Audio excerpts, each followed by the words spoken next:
ಭೂಮಿ ಜವಳಾಗಲು ಮುಖ್ಯ ಕಾರಣ ಕಾಲುವೆಯ ಸೋರುವಿಕೆ, ಅತಿ ನೀರಾವರಿ ಹಾಗೂ ಅವಶ್ಯವಿರುವಷ್ಟು ಬಸಿಗಾಲುವೆಗಳು ಇಲ್ಲದೆ ಇರುವುದು. ಬಹಳ ದಿನಗಳಿಂದ ಜವಳಾದ ಭೂಮಿ ಸವಳು ಕ್ಷಾರ ಭೂಮಿಯಾಗಿ ಮಾರ್ಪಡುತ್ತದೆ. ಅಲ್ಲದೆ ಇತ್ತೀಚಿನ ದಿನದಲ್ಲಿ ಹೆಚ್ಚುತ್ತಿರುವ ಜನಸಂಖ್ಯೆಗೆ ಅನುಗುಣವಾಗಿ ಆಹಾರ ಉತ್ಪಾದನೆಯಲ್ಲಿ ಹೆಚ್ಚಳ ಸಾಧಿಸಲು ನೀರಿನ ಸದ್ಬಳಕೆಯೂ ಕೂಡ ಅತ್ಯವಶ್ಯಕವಾಗಿದ್ದು, ಇಂದು ನೀರು ಗೃಹ ಬಳಕೆಗೆ ಮಾತ್ರವಲ್ಲದೆ ಕೈಗಾರಿಕಾ ಉದ್ದೇಶಗಳಿಗೂ ಹೆಚ್ಚಿನ ಬೇಡಿಕೆ ಇರುವುದರಿಂದ ಕೃಷಿ ನೀರಾವರಿಗೆ ಸಿಗುವ ಪಾಲು ಕಡಿಮೆಯಾಗುತ್ತದೆ. ಈ ಹಿನ್ನೆಲೆಯಲ್ಲಿ ಸವಳು ಜವಳು ಮಣ್ಣು ಮತ್ತು ಸಮಗ್ರ ಜಲ ನಿರ್ವಹಣೆ ಕುರಿತು ನಮ್ಮ ರೈತರಿಗೆ ಸರಿಯಾದ ಮಾರ್ಗದರ್ಶನ ನೀಡುವುದು ಅತಿ ಅವಶ್ಯವಿದ್ದು, ಇಂದು ಈ ದಿನ ಕರ್ನಾಟಕ ಸರ್ಕಾರ ಜಲಸಂಪನ್ಮೂಲ ಇಲಾಖೆ, ತೋಟಗಾರಿಕಾ ವಿಜ್ಞಾನಗಳ ವಿಶ್ವವಿದ್ಯಾಲಯ ಬಾಗಲಕೋಟ ಮತ್ತು ಜಲ ಹಾಗೂ ನೆಲ ನಿರ್ವಹಣೆ ಸಂಸ್ಥೆ ವಾಲ್ಮಿ ಧಾರವಾಡ ಇವರ ಒಂದು ಸಹಯೋಗದಲ್ಲಿ ಒಂದು ದಿನದ ತರಬೇತಿ ಕಾರ್ಯಕ್ರಮವನ್ನು ಹಮ್ಮಿಕೊಂಡಿದ್ದು, ಮೊದಲಿಗೆ ರೈತ ಗೀತೆಯ ಮೂಲಕ ಕಾರ್ಯಕ್ರಮವನ್ನು ಪ್ರಾರಂಭಿಸಬೇಕೆಂದು ವಿನಂತಿಸಿಕೊಳ್ಳುತ್ತೇನೆ.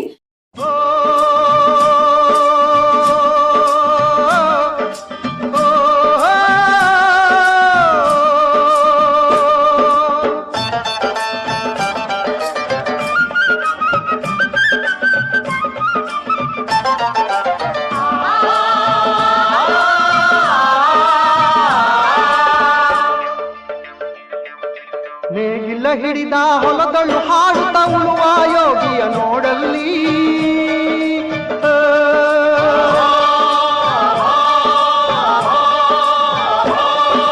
ನೇಗಿಲ ಹಿಡಿದ ಹೊಲದಳು ಹಾಡುತ್ತ ಉಳುವ ಯೋಗಿಯ ನೋಡಲ್ಲಿ, ಫಲವನ್ನು ಬಯಸದ ಸೇವೆಯ ಪೂಜೆಯು ಕರ್ಮವೇ ಪರ ಸಾಧನವು. ಕಷ್ಟದೊಳನ್ನವ ದುಡಿವನ ತ್ಯಾಗಿ ಸೃಷ್ಟಿ ನಿಯಮದೊಳಗವನೇ ಹೋಗಿ, ಉಳುವ ಯೋಗಿಯ ನೋಡಲ್ಲಿ, ಉಳುವ ಯೋಗಿಯ ನೋಡಲ್ಲಿ.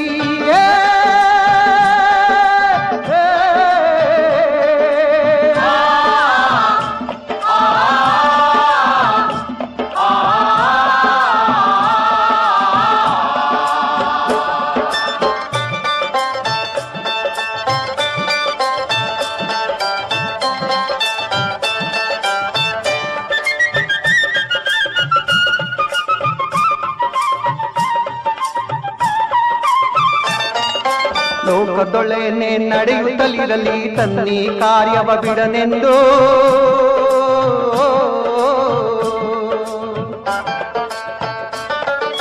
ರಾಜ್ಯಗಳು ದಿಸಲಿ ರಾಜ್ಯಗಳಲ್ಲಿ ಅಲ್ಲಿ ಹಾರಲಿ ಗದ್ದುಗೆ ಮುಕುಟಗಳು, ರಾಜ್ಯಗಳು ದಿಸಲಿ ರಾಜ್ಯಗಳಲ್ಲಿ ಅಲ್ಲಿ ಹಾರಲಿ ಗದ್ದುಗೆ ಮುಕುಟಗಳು. ಮುತ್ತಿಗೆ ಹಾಕಲಿ ಸೈನಿಕರಲ್ಲ, ಮುತ್ತಿಗೆ ಹಾಕಲಿ ಸೈನಿಕರಲ್ಲ, ಬಿತ್ತುಳುವುದನವ ಬಿಡುವುದೇ ಇಲ್ಲ,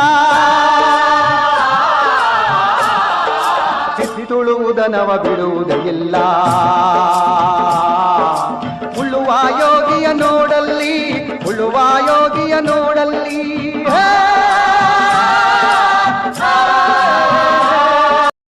ಎನ್.ಕೆ. ಹೆಗಡೆಯವರು ಪ್ರಭಾರ ಕುಲಪತಿಗಳು ಮತ್ತು ಶಿಕ್ಷಣ ನಿರ್ದೇಶಕರು, ತೋಟಗಾರಿಕಾ ವಿಶ್ವವಿದ್ಯಾಲಯ ಬಾಗಲಕೋಟ. ಇವರಿಗೆ ತೋಟಗಾರಿಕಾ ವಿಸ್ತರಣಾ ನಿರ್ದೇಶನಾಲಯ ಬಾಗಲಕೋಟ ಮತ್ತು ಜಲ ಮತ್ತು ನೆಲ ನಿರ್ವಹಣೆ ಸಂಸ್ಥೆ ವಾಲ್ಮಿ ಧಾರವಾಡ ಇವರ ಪರವಾಗಿ ತುಂಬ ಹೃದಯದ ಸ್ವಾಗತವನ್ನು ಕೋರುತ್ತೇನೆ. ಹಾಗೆ ಈ ಕಾರ್ಯಕ್ರಮಕ್ಕೆ ಮುಖ್ಯ ಅತಿಥಿಗಳಾಗಿ ನಮ್ಮ ವಿಶ್ವವಿದ್ಯಾಲಯದ ಅಧಿಕಾರಿಗಳಾದ ಡಾಕ್ಟರ್ ಫಕ್ರುದ್ದೀನ್ ಸರ್ ಅವರು, ಸಂಶೋಧನೆ ನಿರ್ದೇಶಕರು, ತೋಟಗಾರಿಕಾ ವಿಶ್ವವಿದ್ಯಾಲಯ ಬಾಗಲಕೋಟ. ಇವರಿಗೆ ತೋಟಗಾರಿಕಾ ವಿಸ್ತರಣಾ ನಿರ್ದೇಶನಾಲಯ ಬಾಗಲಕೋಟ ಮತ್ತು ವಾಲ್ಮಿ ಧಾರವಾಡದ ಪರವಾಗಿ ತುಂಬ ಹೃದಯದ ಸ್ವಾಗತವನ್ನು ಕೋರುತ್ತೇನೆ.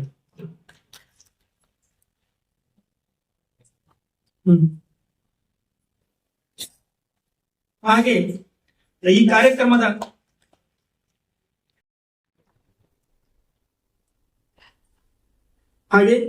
ಈ ಕಾರ್ಯಕ್ರಮಕ್ಕೆ ಡಾಕ್ಟರ್ ಮಹದೇವ್ ಎ ಮುರುಗಿರವರು, ಕುಲಸಚಿವರು, ತೋಟಗಾರಿಕಾ ವಿಶ್ವವಿದ್ಯಾಲಯ ಬಾಗಲಕೋಟ. ಇವರು ಮುಖ್ಯ ಅತಿಥಿಗಳಾಗಿ ಆಗಮಿಸಿರ್ತಾರೆ. ಇವರಿಗೆ ತೋಟಗಾರಿಕಾ ವಿಸ್ತರಣಾ ನಿರ್ದೇಶನಾಲಯ ಬಾಗಲಕೋಟ ಮತ್ತು ವಾಲ್ಮಿ ಧಾರವಾಡದ ಪರವಾಗಿ ತುಂಬ ಹೃದಯದ ಸ್ವಾಗತವನ್ನು ಕೋರುತ್ತೇನೆ.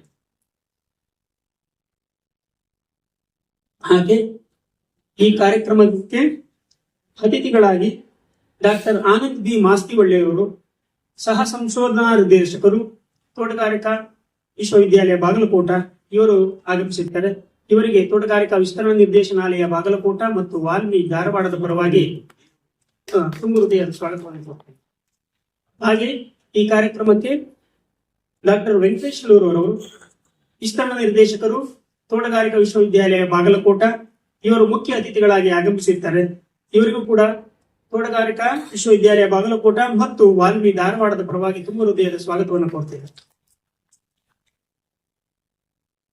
ಹಾಗೆ ಬಾಗಲಕೋಟ ಮತ್ತು ವಾಲ್ಮೀಕಿ ಧಾರವಾಡದ ಪರವಾಗಿ ತುಂಬ ಹೃದಯದ ಸ್ವಾಗತವನ್ನು ಕೊಡ್ತೇನೆ.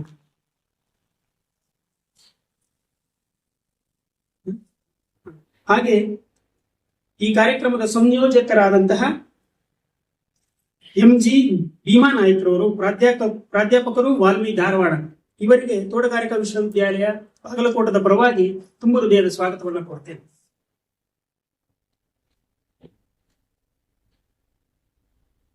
ಶ್ರೀಪಾದ ವಿಶ್ವೇಶ್ವರ್ ಇವರಿಗೆ ವಾಲ್ಮೀಕಿ ಧಾರವಾಡ ಹಾಗೂ ತೋಟಗಾರಿಕಾ ವಿಶ್ವವಿದ್ಯಾಲಯ ನಿರ್ದೇಶನಾಲಯ ಬಾಗಲಕೋಟದ ಪರವಾಗಿ ತುಂಬ ಹೃದಯದ ಸ್ವಾಗತ.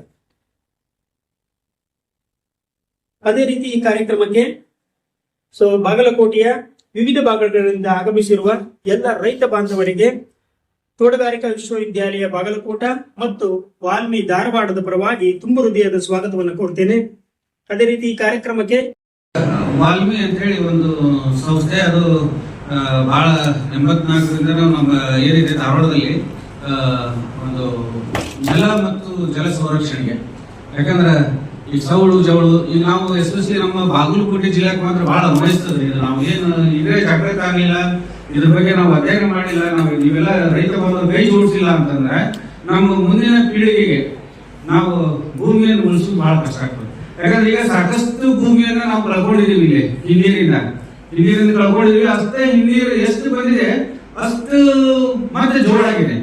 ನೆಕ್ಸ್ಟ್ ಈಗ 24 ಮಾಡಿದಾಗ ನಾವು ಯೂಸ್ ಆಗಕ್ಕಾಗಲಿಲ್ಲ ಅಂದ್ರೆ ಮತ್ತೆ ಅದ್ರ ಡಬಲ್ ಜೋಳ ಆಗ್ತದೆ. ಅಂದ್ರೆ ಹಿನ್ನೀರಿಗೆ ನಿಮ್ಗೆ 24ಕ್ಕೂ ಹೋಗ್ತದೆ. ನಾವೇ ಅನ್ಕೊಂಡಿದೀವಿ 24 ಜೋಳದೆಲ್ಲ ಹೋಗ್ತದೆ, ಮುಂದೆ ಹೋಗ್ಬಿಡ್ತದೆ, ಉಳಿದ ನಮ್ಮ ಜಮೀನು ಇರ್ತದೆ ಅನ್ಕೊಂಡಿರ್ತಾರೆ.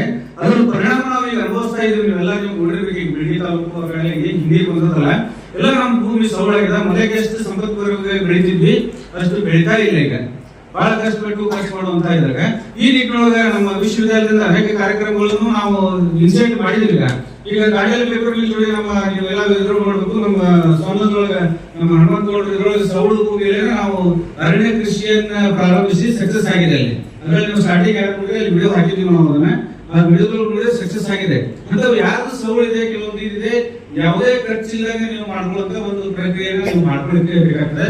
ಈ ಜನಕ್ಕೆ ವರ್ಷದಿಂದ ವರ್ಷಕ್ಕೆ ಸಾಕಷ್ಟು ನಿಮ್ದು ಭೂಮಿ ಸೋಲಾಗುತ್ತಾ ಹೋಗ್ತಾ ಇದೆ. ಇದು ಪ್ರವಾಹದ ಸಮಸ್ಯೆ ಜೊತೆ ಇನ್ನೊಂದು ಸಮಸ್ಯೆ ನೀವು ಅನುಭವಿಸ್ತಾ ಇದ್ದೀರಿ ಬಾಗಲಕೋಟೆ ರೈತರಿಗೆ. ಈ ನಿಟ್ಟಿನಲ್ಲಿ ಸಾಕಷ್ಟು ನೀವು ಮೇನ್ ಅಂತಂದ್ರೆ ನಾವು ಇದಕ್ಕೆ ಫೆಸಿಲಿಟೇಟ್ ಮಾಡ್ತೀವಿ. ನೀವೆಲ್ಲ ನೀವು ರೈತರಿಗೆ ಹೇಳಬೇಕು, ಜಾಗೃತ ಆಗಬೇಕು, ಕೈ ಜೋಡಿಸ್ಬೇಕು.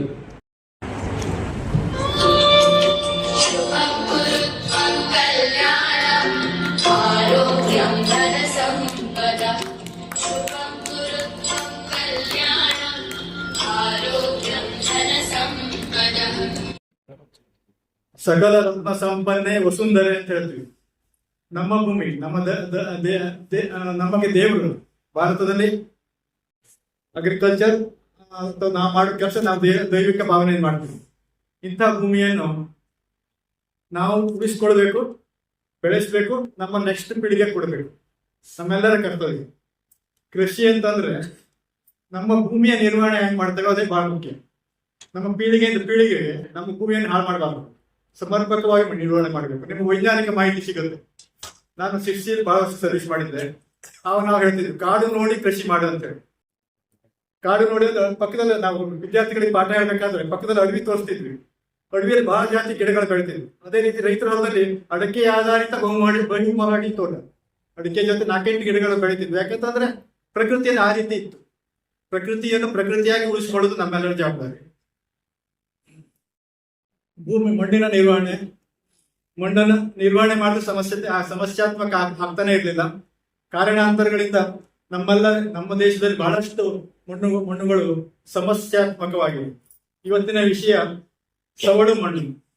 ಸವಳು ಮಣ್ಣು ಅಂತಂದ್ರೆ ಮಣ್ಣಿನಲ್ಲಿ ಮೂರು ರೀತಿ ಗುಣಗಳಿರುತ್ತೆ: ಭೌತಿಕ ಗುಣ, ರಾಸಾಯನಿಕ ಗುಣ ಮತ್ತು ಜೈವಿಕ ಗುಣ. ಅದೆಲ್ಲ ಗುಣಗಳು ಬಹಳ ಮುಖ್ಯ. ರೈತರಿಗೆ ನಾವು ಮಣ್ಣು ಅಂತ ಹೇಳ್ತೀವಿ, ಅನ್ಫ್ಯಾಕ್ಟ್ ನೀಡ್ ಅಂತ ಹೇಳ್ತೀವಿ. ಮಣ್ಣು ನಮ್ಗೆ ಅದು ಬಹಳ ಮುಖ್ಯ ಅಂತ ತಿಳ್ಕೊಳ್ಳೋದೇ ಇಲ್ಲ. ಇದನ್ನ ನಾವು ಗಮನಕ್ಕೆ ಬಂದಾಗ ಮಣ್ಣಿನ ಕಾಳಜಿ ಬರುತ್ತೆ. ಈಗ ಭೌತಿಕ ಗುಣ ಅಂತಂದ್ರೆ ಯಾವುದೇ ಮಣ್ಣು ಇರಲಿ, ಮಣ್ಣಿನಲ್ಲಿ 45% ಖನಿಜಾಂಶ ಇರುತ್ತೆ, ಮಣ್ಣಿನ ಹುಡಿಗಳ ಅಂಶ. 5% ಸಾವಯವ ಪದಾರ್ಥ ಇರುತ್ತೆ. ಅದು ನಮ್ಮಲ್ಲಿ ಇಲ್ಲ. ಯಾವುದೇ ಮಣ್ಣು ಸಾವಯವ ಪದಾರ್ಥ ಅಧಿಕ ಇದ್ದಾಗ ಅದರ ಉತ್ಪಾದಕತೆ ಹೆಚ್ಚುತ್ತೆ. ಸಾವಯವ ಪದಾರ್ಥ ಕಡಿಮೆ ಆಗಿದೆ ನಮ್ಮೆಲ್ಲ ಬಹಳಷ್ಟು ಪ್ರದೇಶಗಳಲ್ಲಿ. ಮತ್ತು ಮೂರನೇದಾಗಿ ನೀರಿನ ಅಂಶ. ಮಣ್ಣಿನಲ್ಲಿ ನೀರಿರ್ಬೇಕು. 25% ನೀರಿರ್ಬೇಕು. ನೀರಿನ ಜೊತೆ ಗಾಳಿನೂ ಇರಬೇಕು. ಉಳಿದ 50% ಏನಿದೆಯಲ್ಲ, 25% ನೀರು, 25% ಗಾಳಿ. ಕೃಷಿ ಮಣ್ಣು ಜೀವಂತ ಮಣ್ಣು ಅಂತ ಹೇಳ್ತೀವಿ.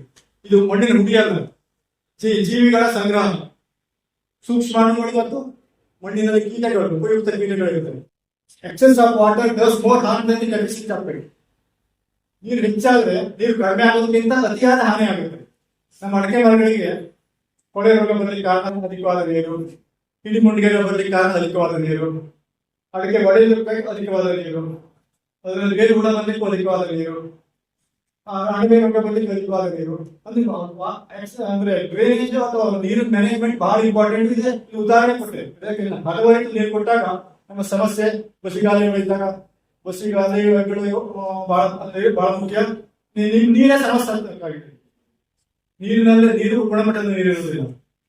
ಅದಕ್ಕಾಗಿ ಅದನ್ನು ತಿಳ್ಕೊಳ್ಬೇಕಾಗುತ್ತೆ. ನಾವು ವೈಜ್ಞಾನಿಕ ಮಾಹಿತಿಯನ್ನು ಪಡ್ಕೊಂಡು ಕೆಲಸ ಮಾಡ್ಬೇಕಾಗುತ್ತೆ. ಸಕಲ ಸತ್ವ ಸಂಪನ್ನೆ ವಸುಂಧರೆ ಅಂತ ಹೇಳ್ತೀವಲ್ಲ, ಸಕಲ ಸತ್ವ ಸಂಪನ್ನೆ ಗೋಮಾತೆ ಅಂತ ಹೇಳ್ತೀವಿ. ಸಗಣಿ ಏನಿದೆಯಲ್ಲ, ಬಂಡಲ್ ಆಫ್ ಮೈಕ್ರೋ ಆರ್ಗಾನಿಸಮ್ಸ್. ಅದನ್ನು ನಾವು ಗೊಬ್ಬರದಲ್ಲಿ ಸೇರಿಸ್ಕೊಂಡು ಭೂಮಿಗೆ ಹಾಕಿದಾಗ ನಮ್ಮ ಭೂಮಿ ಆರೋಗ್ಯಕರವಾದ ಮೈಕ್ರೋ ಆರ್ಗಾನಿಸಮ್, ಸೂಕ್ಷ್ಮಾಣುಗಳಿಂದ ಕುಡಿದಾಗ ರೋಗ ಬರೋದಿಲ್ಲ. ಮಿನರಲೈಸೇಷನ್ ಇದ್ದ ಲಭ್ಯ ಇರುವ ಸತ್ವಾಂಶಗಳು ಗಿಡಕ್ಕೆ ಬಳಕೆ ಆಗುತ್ತೆ. ಈ ನೆಲೆಯಲ್ಲಿ ಇದೆಲ್ಲ ರೈತರ ಭಾವನೆಗೆ ಬಂದಾಗ ಪ್ರಗತಿಪರ ರೈತ ಆಗ್ತಾರೆ.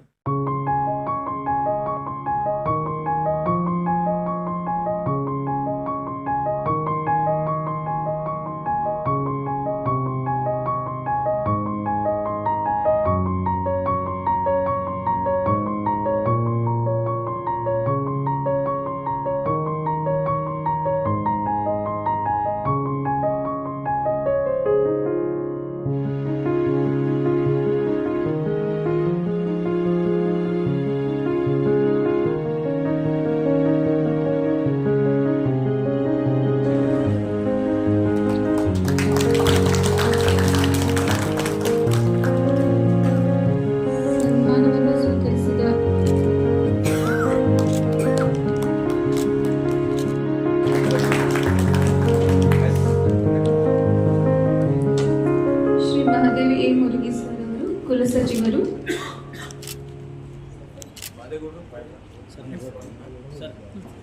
ಮಣ್ಣನ್ನು ನಾವು ಕಾಪಾಡಿದ್ರೆ ಆ ಮಣ್ಣು ಭೂಮಿ ತಾಯಿ.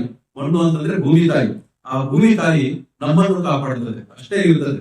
ಯಾಕಂದ್ರೆ ಈಗ ಬದಲಾಗುತ್ತಿರುವ ಪರಿಸರಕ್ಕೆ ತಕ್ಕಂತೆ, ಬದಲಾಗುತ್ತಿರುವ ವಾತಾವರಣಕ್ಕೆ ತಕ್ಕಂತೆ ನಾವು ಈ ಭೂಮಿ ತಾಯಿಯನ್ನ, ಈ ಜಲವನ್ನ ರಕ್ಷಣೆ ಮಾಡುವುದು ನಮ್ಮ ಆದ್ಯ ಕರ್ತವ್ಯವಾಗಿದೆ. ಸೊ ಆ ಒಂದು ದಿಶೆಯಲ್ಲಿ ಸರ್ಕಾರದಿಂದ, ವಿಶ್ವವಿದ್ಯಾಲಯದಿಂದ ಅನೇಕ ಕಾರ್ಯಕ್ರಮಗಳು ರೈತರ ಸಲುವಾಗಿ ಆಗ್ತಾನೆ ಇರ್ತದೆ. ದಯವಿಟ್ಟು ಎಲ್ಲಾ ಕಾರ್ಯಕ್ರಮಗಳಲ್ಲಿ ಭಾಗವಹಿಸ್ರಿ. ಎಲ್ಲೆಲ್ಲಿ ನಿಮಗೆ ಸದುಪಯೋಗ ಪಡೆದುಕೊಳ್ಳುವಂತ ಭಾಗ್ಯ ಸಿಗ್ತದೆ, ಅದನ್ನ ಸದುಪಯೋಗ ಪಡ್ಕೊಳ್ರಿ. ವಿಶ್ವವಿದ್ಯಾಲಯ ಅಷ್ಟೇ ಅಲ್ಲದೆ ನಮ್ಮ ಧಾರವಾಡ ವಿಶ್ವವಿದ್ಯಾಲಯದ ಕೃಷಿ ವಿಜ್ಞಾನ ಕೇಂದ್ರವೂ ಕೂಡ ನಮ್ಮ ಈ ಬಾಗಲಕೋಟೆ ಜಿಲ್ಲೆಯಲ್ಲಿ ಇರುವುದು ನಿಮಗೆಲ್ಲರಿಗೂ ಒಂದು ಸುಸಂದರ್ಭ. ಯಾಕಂದ್ರೆ ನಮ್ಮಲ್ಲೂ ಕೂಡ ಕೃಷಿ ವಿಜ್ಞಾನ ಕೇಂದ್ರದಲ್ಲೂ ಕೂಡ ಅನೇಕ ತರಬೇತಿಗಳನ್ನು ನಾವು ಮಾಡ್ತಿರ್ತೀವಿ. ಮುಖ್ಯವಾಗಿ ನೈಸರ್ಗಿಕ ಕೃಷಿಗೆ ಸಂಬಂಧಪಟ್ಟಂಗೆ, ಸಾವಯವ ಕೃಷಿಗೆ ಸಂಬಂಧಪಟ್ಟಂಗೆ, ಅಷ್ಟೇ ಅಲ್ಲದೆ ಈ ಸವಳು ಮತ್ತು ಜವಳು ಮಣ್ಣಿನ ರಕ್ಷಣೆಗಳನ್ನು ನಾವು ಯಾವ ರೀತಿಯಾಗಿ ಮಾಡುವುದರಿಂದ ಮುಂದೆ ಬರುವಂತಹ ಬೆಳೆಗಳನ್ನು ನಾವು ಚೆನ್ನಾಗಿ ಮಾಡಬಹುದು ಅಂತ. ಇವತ್ತಿನ ದಿನದಲ್ಲಿ ಏನಾಗಿದೆ ಅಂತಂದ್ರೆ ಪ್ರಕೃತಿ ಅಸಮತೋಲನ ಆಗಿದೆ. ನಾವೆಲ್ಲ ಬಹಳ ದಿವಸದಿಂದ ಹೇಳ್ತಾ ಇರ್ತೀವಿ, ಅದಕ್ಕೆ ಸೂಕ್ತವಾದ ಏನು ಮಾರ್ಗದರ್ಶನವನ್ನು ಕೊಡ್ತಾನೆ ಇರ್ತೀವಿ. ಆದ್ರೂ ಕೂಡ ನಿಸರ್ಗ ಒಮ್ಮೊಮ್ಮೆ ನಮ್ಮ ಕೈಯಿಂದ ತಪ್ಪಿ ಹೋಗ್ತದೆ. ನಾವು ನಿಸರ್ಗವನ್ನ, ಪ್ರಕೃತಿಯನ್ನ ಕಾಪಾಡಿದ್ರೆ ಮಾತ್ರ ಪ್ರಕೃತಿ ಮಾತೆ ನಮ್ಮನ್ನು ಕಾಪಾಡುತ್ತದೆ. ಈ ಒಂದು ಕಾರ್ಯಕ್ರಮದಲ್ಲಿ ಭಾಗಿಯಾಗಿರ್ತಕ್ಕಂಥ ನೀವೆಲ್ಲರೂ ಮಿತ್ರರಿಗೆ ಹೇಳುವುದೇ ಇಷ್ಟೇ, ಇವತ್ತಿನ ಪ್ರಚಲಿತ ನಾವು ಮೊಟ್ಟ ಮೊದಲು ಒಂದು 2 ನಿಮಿಷ ನಮ್ಮ ಜಲ ಮತ್ತು ನೆಲ ನಿರ್ವಹಣೆ ಸಂಸ್ಥೆಯ ವಾಲ್ಮೀಕಿ ಧಾರವಾಡದ ಒಂದು ಮುಖ್ಯವಾಗಿರ್ತಕ್ಕಂಥ ಉದ್ದೇಶಗಳನ್ನ ಹೇಳುತ್ತಾ, ಮೊಟ್ಟ ಮೊದಲು ಎಲ್ಲರೂ ಇವತ್ತಿನ ಈ ಒಂದು ಸಂಸ್ಥೆ ರಾಜ್ಯದಾದ್ಯಂತ ಇದು ಒಂದೇ ಸಂಸ್ಥೆ ಕೆಲಸ ಮಾಡ್ತಾ ಇದೆ. ಈ ಸಂಸ್ಥೆ ಧಾರವಾಡದಲ್ಲಿ ಇದೆ. ಅದಕ್ಕೆ ಶಾರ್ಟ್ಕಟ್ ಆಗಿ ನಾವು water and land management institute ಅಂತ ಹೇಳಿ ಇಂಗ್ಲಿಷ್ ನಾಗ ಪ್ರಚಲಿತ ಇದೆ. ಆಕ್ಚುಲಿ ಅದು ಜಲ ಮತ್ತು ನೆಲ ನಿರ್ವಹಣೆ ಸಂಸ್ಥೆ ಅಂತೇಳಿ ಕೆಲಸ ಮಾಡ್ತಾ ಇದೆ. ಈ ಒಂದು ಸಂಸ್ಥೆ ಎಲ್ಲಾ ನಾವು ಅಚ್ಚುಕಟ್ಟು ಪ್ರದೇಶ, ನಾವೇನ್ ನಮ್ಮ ಕರ್ನಾಟಕ ರಾಜ್ಯದಲ್ಲಿ 6 ಅಚ್ಚುಕಟ್ಟು ಪ್ರದೇಶಗಳು, ಎಲ್ಲಿಂದ ಹಿಡಿದು ನಮ್ಮ KBGNL ಇಂದ ಹಿಡಿದು ನಮ್ಮ ಮಲಪ್ರಭಾ, ಘಟಪ್ರಭಾ, ಭದ್ರಾ, ತುಂಗಭದ್ರಾ, ಈ ತರ ನಮ್ಮ ಇದು ಏನು ಸೌತ್ ಅಲ್ಲಿ ನಮ್ಮೆಲ್ಲ ನಮ್ಮ ಅಚ್ಚುಕಟ್ಟು ಪ್ರದೇಶ, ನೀರಾವರಿ, ಇವೆಲ್ಲ ಅಚ್ಚುಕಟ್ಟು ಪ್ರದೇಶಗಳು ನಮ್ಗೆ ವ್ಯಾಪ್ತಿ ಇರ್ತಕ್ಕಂಥ ಒಂದು ಏರಿಯಾ. ಸೊ ಈ ನಿಟ್ಟಿನಲ್ಲಿ ಕಾವೇರಿ ಕಮಾಂಡ್ ಏರಿಯಾ ಎಲ್ಲ ಸೌತ್, ನಾರ್ತ್, ಸ್ಟೇಟ್ ಎಲ್ಲ ಅಚ್ಚುಕಟ್ಟು ಪ್ರದೇಶದಲ್ಲಿ ನಾವು ಕೆಲಸ ಮಾಡ್ತಾ ಇದ್ದೀವಿ. ಮುಖ್ಯವಾಗಿರ್ತಕ್ಕಂಥ ನಮ್ಮ ಉದ್ದೇಶಗಳೇನೆ ಅಂತಂದ್ರೆ ಮಣ್ಣು ಮತ್ತು ನೀರಿನ ಸಂರಕ್ಷಣೆಯಲ್ಲಿ ಇರ್ತಕ್ಕಂಥ ಕಟ್ಟಿಂಗ್ ಎಜ್ ಟೆಕ್ನಾಲಜೀಸ್, ನೀರಿಗೆ ಸಂಬಂಧಿಸಿದಿರ್ಬೋದು, ಮಣ್ಣಿಗೆ ಸಂಬಂಧಿಸಿದಿರ್ಬೋದು, ಈ ತರ ಒಂದು ಅರಿವು ಮೂಡಿಸುವ ಕಾರ್ಯಕ್ರಮವನ್ನ ತರಬೇತಿಗಳ ಮೂಲಕ, ಸಂವಾದಗಳ ಮೂಲಕ, ವರ್ಕ್ಶಾಪ್ಗಳ ಮೂಲಕ, ಸೆಮಿನಾರ್ ಮತ್ತು ವಿಚಾರ ಸಂಕಿರಣ ಮೂಲಕ ನಾವು ಎಲ್ಲಾ ಅಚ್ಚುಕಟ್ಟು ಪ್ರದೇಶದಲ್ಲಿ ರೈತರಿಗೆ ತಿಳಿಹೇಳ್ತಾ ಕಾರ್ಯಕ್ರಮವನ್ನು ಆಯೋಜನೆ ಮಾಡ್ತಾ ಇದ್ದೇವೆ. ಜೊತೆಗೆ ನಮ್ಮ ಒಂದು ಕೇಂದ್ರ ಸ್ಥಾನದಲ್ಲಿ ನಾವು ಒಳಾಂಗಣ ನಾವು ಒಂದೊಂದು ತಿಂಗಳಲ್ಲಿ ಆಕ್ಷನ್ ಪ್ಲಾನ್ ಮಾಡ್ತಾ ಇದ್ದೀವಿ ಮೊದಲೇ.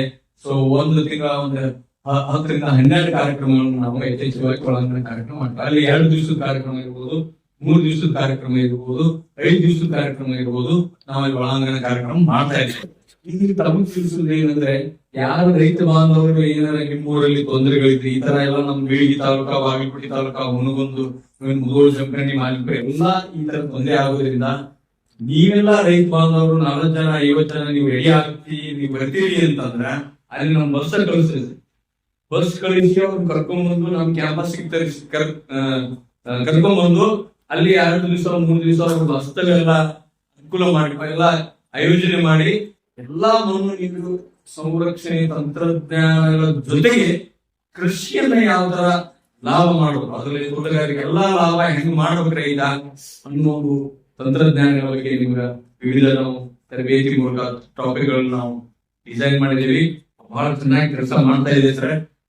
ಉದ್ದೇಶ ಇದ್ರ ಜೊತೆಗೆ ನಾವು ಈ ವರ್ಷ ನಾವು ಮತ್ತೆ ನಮ್ಮ ನೀರಾವರಿ ಇಲಾಖೆ ಇದೆ ಸರ್. ಈಗ ನಾವು ವಾಟರ್ ರಿಸೋರ್ಸ್ WRD ಅಂತೇವಿ, ಜಲಸಂಪನ್ಮೂಲ ಇಲಾಖೆಯಲ್ಲಿ ಕೆಲಸ ಮಾಡ್ತಿರ್ತಕ್ಕಂಥ ನಮ್ಮ ಇಂಜಿನಿಯರ್ಸ್, ಅಭಿಯಂತರರು, ಅಂದ್ರ ನಮ್ಮ ಸಹಾಯಕ ಅಭಿಯಂತರರು ಇರ್ಬೋದು, ಮತ್ತ ಸಹಾಯಕ ಕಾರ್ಯನಿರ್ವಾಹಕ ಅಭಿಯಂತರರು ಇರ್ಬೋದು, ಎಕ್ಸಿಕ್ಯೂಟಿವ್ ಇಂಜಿನಿಯರ್ ಇರ್ಬೋದು, ಇವರಿಗೆಲ್ಲ ನಾವು ಸರ್ ಎಲ್ಲಾ ಅಚ್ಚುಕಟ್ಟು ಪ್ರದೇಶದೊಳಗ sub division level, grass root level ಅವ್ರಿಗೆ ಸಹ ನಾವು ತರಬೇತಿ ಕೊಡ್ತೇವೆ. ಇದರಲ್ಲಿ ಒಂದು ಮುಖ್ಯವಾದಂತಹ ವಿಶೇಷತೆ ಏನಂದ್ರೆ ಸರ್, ಮೊದಲನೇ ರಿಕ್ರೂಟ್ಮೆಂಟ್ ಆಗ್ತಾರೆ ಸರ್ ನಮ್ಮ ಜಲಸಂಪನ್ಮೂಲ ಇಲಾಖೆಯಲ್ಲಿ, ಅವ್ರಿಗೆ ಫೌಂಡೇಶನ್ ಅಂತ ಒಂದು ಟ್ರೈನಿಂಗ್ ಕೊಡ್ತೇವೆ ಸರ್. 1 month training sir.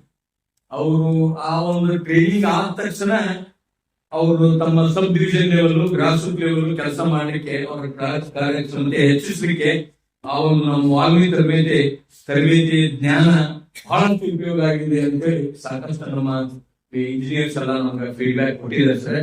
ಜೊತೆಗೆ ತಮ್ಗೆ ಇಲ್ಲಿ ಹೇಳ್ಬೇಕಂತಂದ್ರೆ, ಇವತ್ತಿಗೆ ನಾವು 2014, 18, 22 ರಿಕ್ರೂಟ್ಮೆಂಟ್ ಏನಾಗಿದೆ ನಮ್ಮ ಜಲಸಂಪನ್ಮೂಲ ಇಲಾಖೆಯಲ್ಲಿ, ಅದರಲ್ಲಿ ಇರ್ಬೋದು ಜೂನಿಯರ್ ಇಂಜಿನಿಯರ್ಸ್ ಇರ್ಬೋದು, ಅಸಿಸ್ಟೆಂಟ್ ಇಂಜಿನಿಯರ್ಸ್ ಇರ್ಬೋದು, ಅವ್ರಿಗೆಲ್ಲ ಸರ್ ನಾವು 20 ಬ್ಯಾಚ್, ಇನ್ನೊಂದು 20ನೇ ಬ್ಯಾಚ್ ನಾವು ಕಂಪ್ಲೀಟ್ ಮಾಡಿದ್ವಿ ಸರ್. ಸುಮಾರು 20 ಬ್ಯಾಚ್ಗಳ ಒಂದು ಕಾರ್ಯಕ್ರಮವನ್ನ ನಮ್ಮ ವಾಲ್ಮೀಕಿ ಸಂಸ್ಥೆಯಲ್ಲಿ 1 ತಿಂಗಳ ಒಂದು ಕಾರ್ಯಕ್ರಮವನ್ನ ತರಬೇತಿ ನಾವು ಕೊಟ್ಟಿದ್ದೀವಿ.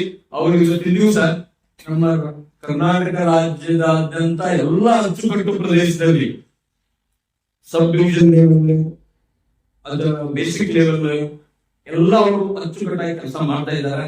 ಅವರು ಇವತ್ತಿನ ದಿವಸ ಇವತ್ತಿಗೆ ಹೇಳ್ಬೇಕಂತಂದ್ರೆ ಅವ್ರಿಗೆಲ್ಲರಿಗೂ ಸರ್ ಮುಂದಿನ ನಿರ್ಮಾಣದಲ್ಲಿ ನಾವು ಕೆಲವೇ ಈ ಒಂದು ಮುಂದಿನ ತಿಂಗಳೊಳಗ ಅವು ಸುಮಾರು 1034 ನಾವು ಅಭಿಯಂತರಿಗೆ ತರಬೇತಿ ಕೊಟ್ಟೇವೆ ಸರ್.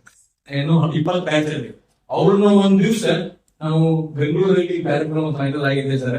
ನಮ್ಮ ಗಣ ಸರ್ಕಾರದ ಉಪಮುಖ್ಯಮಂತ್ರಿ ಸನ್ಮಾನ್ಯ ಉಪಮುಖ್ಯಮಂತ್ರಿಗಳು ಮತ್ತು ನಮ್ಮ ಜಲಸಂಪನ್ಮೂಲ ಸಚಿವರಾಗಿರ್ತಕ್ಕಂಥ DK ಶಿವಕುಮಾರ್ ಸಾಹೇಬರ ಒಂದು ನೇತೃತ್ವದಲ್ಲಿ ನಾವು ಇದೊಂದು ಕಾನ್ಕ್ಲೇವ್ ಮತ್ತೆ ನಮ್ದು ಒಂದು ಯುನಿಕ್ ನಮ್ಮ ಪ್ರೋಗ್ರಾಮ್ ಏನಂದ್ರೆ ಸರ್ ವೂಡ್ಸ್ ಅಂತ ವಾಟರ್ ಯೂಸರ್ಸ್ ಕೋಆಪರೇಟಿವ್ ಸೊಸೈಟಿ.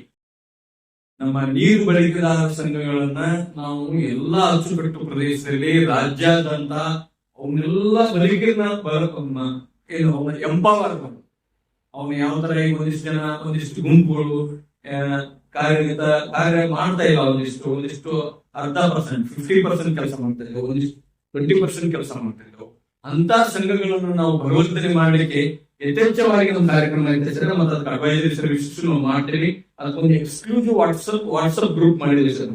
ಅಲ್ಲಿ ಯಾಕಂತಂದ್ರೆ ಎಷ್ಟು ಸಂಘಗಳಲ್ಲಿ ಎಷ್ಟು ಜನ ಇರೋರು, ಯಾರು ಮೆಂಬರ್ಸ್ ಇರಬೇಕು, ನಮ್ದೇ ಆದಂತ ಬೈಲಾ ಹೇಗಿದೆ, ಆ ಬೈಲಾಲ್ಲಿ ಯಾವ ತರ ನೀವು ರಿಪ್ರೆಸೆಂಟೇಟಿವ್ ಆಗ್ಬೇಕು, ಪದಾಧಿಕಾರಿಗಳು ಹೆಂಗ ಆಗ್ಬೇಕು, ಗ್ರಾಸ್ ರೂಟ್ ಲೆವೆಲ್ ಹೆಂಗೆ, ನಾವು ಯೋಜನಾ ಮಟ್ಟದಾಗ ಹೆಂಗೆ, ಈಗ ಮಹಾಸಂಘ ಸ್ಟೇಟ್ ಒಂದು ಫೆಡರೇಷನ್ ನಾವು ಮಾಡ್ತಾ ಇದ್ದೀವಿ ಸರ್. ಇವೆಲ್ಲ ರಿಪ್ರೆಸೆಂಟೇಟಿವ್ ಕೂಡಿ ಯೋಜನಾ ಮಟ್ಟದಿಂದ ಎಲ್ಲರೂ ರಿಪ್ರೆಸೆಂಟೇಟಿವ್ ಆಗಿ ಒಂದು ಕರ್ನಾಟಕದಲ್ಲಿ ಒಂದು ನಮ್ಮ ಜಲಸಂಪನ್ಮೂಲ ಸಚಿವರು ಮತ್ತು ಉಪಮುಖ್ಯಮಂತ್ರಿಗಳ ಒಂದು ಅಧ್ಯಕ್ಷತೆಯಲ್ಲಿ ಆ ಒಂದು ಬಯಲಾದು ರೆಡಿ ಆಗಿದೆ ಸರ್. ಎಲ್ಲ ಅಂದ್ರೆ ಉದ್ದೇಶಿಷ್ಟೇ ನಾವು ಈ ನೀರು ಬಳಕೆದಾರ ಸಂಘಗಳನ್ನ ನಾವು ಬಲವರ್ಧನೆ ಮಾಡಿದ್ವಿ ಅಂತಂದ್ರೆ ಅವರಲ್ಲಿ ಬರ್ಬೇಕು ಸರ್.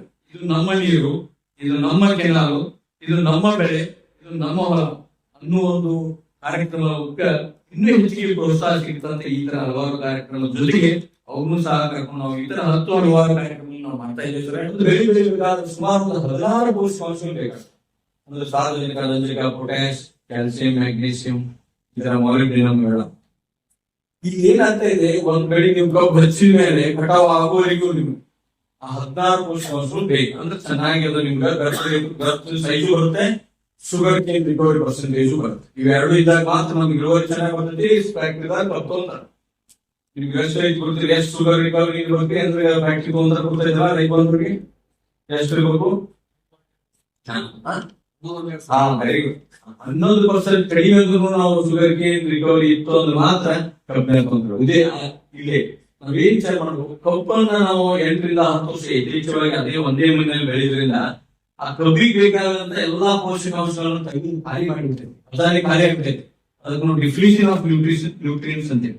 ಈ ತರ ಆಗಿರೋದ್ರಿಂದ 15 ವರ್ಷದಿಂದ ಏನಾಗಿರ್ತಾವ ಅಂತಂದ್ರೆ ನಾವು ಕೊಡ್ತಕ್ಕಂಥ ಗೊಬ್ಬರ ಏನ್ ಸಾರ್ವಜನಿಕ ರಂಜಕ, ಪೊಟ್ಯಾಶ್, ಯೂರಿಯಾ ಕೊಟ್ರೆ ಒಂದು ಗೊಬ್ಬರ, DAP ಕೊಟ್ರೆ 2 ಪೋಷಕಾಂಶ, ಏನ್ ನೀವು ಕಾಂಪ್ಲೆಕ್ಸ್ ಅಂತ 17 ಇರ್ಬೋದು, 19 ಇರ್ಬೋದು, 10, 26 ಇರ್ಬೋದು, ಈ ಗೊಬ್ಬರ ಕೊಟ್ಟರೆ 3 ಪೋಷಕಾಂಶ. ಇವನ್ನಷ್ಟ ಕೊಡ್ತಾ ಇದ್ದೇವೆ ನಾವು. ಉಳಿದ ಪೋಷಕಾಂಶ ಬಗ್ಗೆ ನಾವು ಹೆಚ್ಚು ಜಾಗೃತಿ ವಹಿಸ್ತಾ ಇಲ್ಲ, ಅದ್ರ ಬಗ್ಗೆ ವಿಚಾರ ಮಾಡ್ತಾ ಇಲ್ಲ. ಆ ನಿಟ್ಟಿನಲ್ಲಿ ನಾವು ಸಮಗ್ರ ಪೋಷಕಾಂಶ ಮಾಡಿದಾಗ ಮಾತ್ರ ನಮಗೆ ಇಳುವರಿ ಚೆನ್ನಾಗಿ ಬರ್ತದೆ, ಗ್ರೋತ್ ರೇಟ್ ಚೆನ್ನಾಗಿದೆ. ಅದಕ್ಕೆ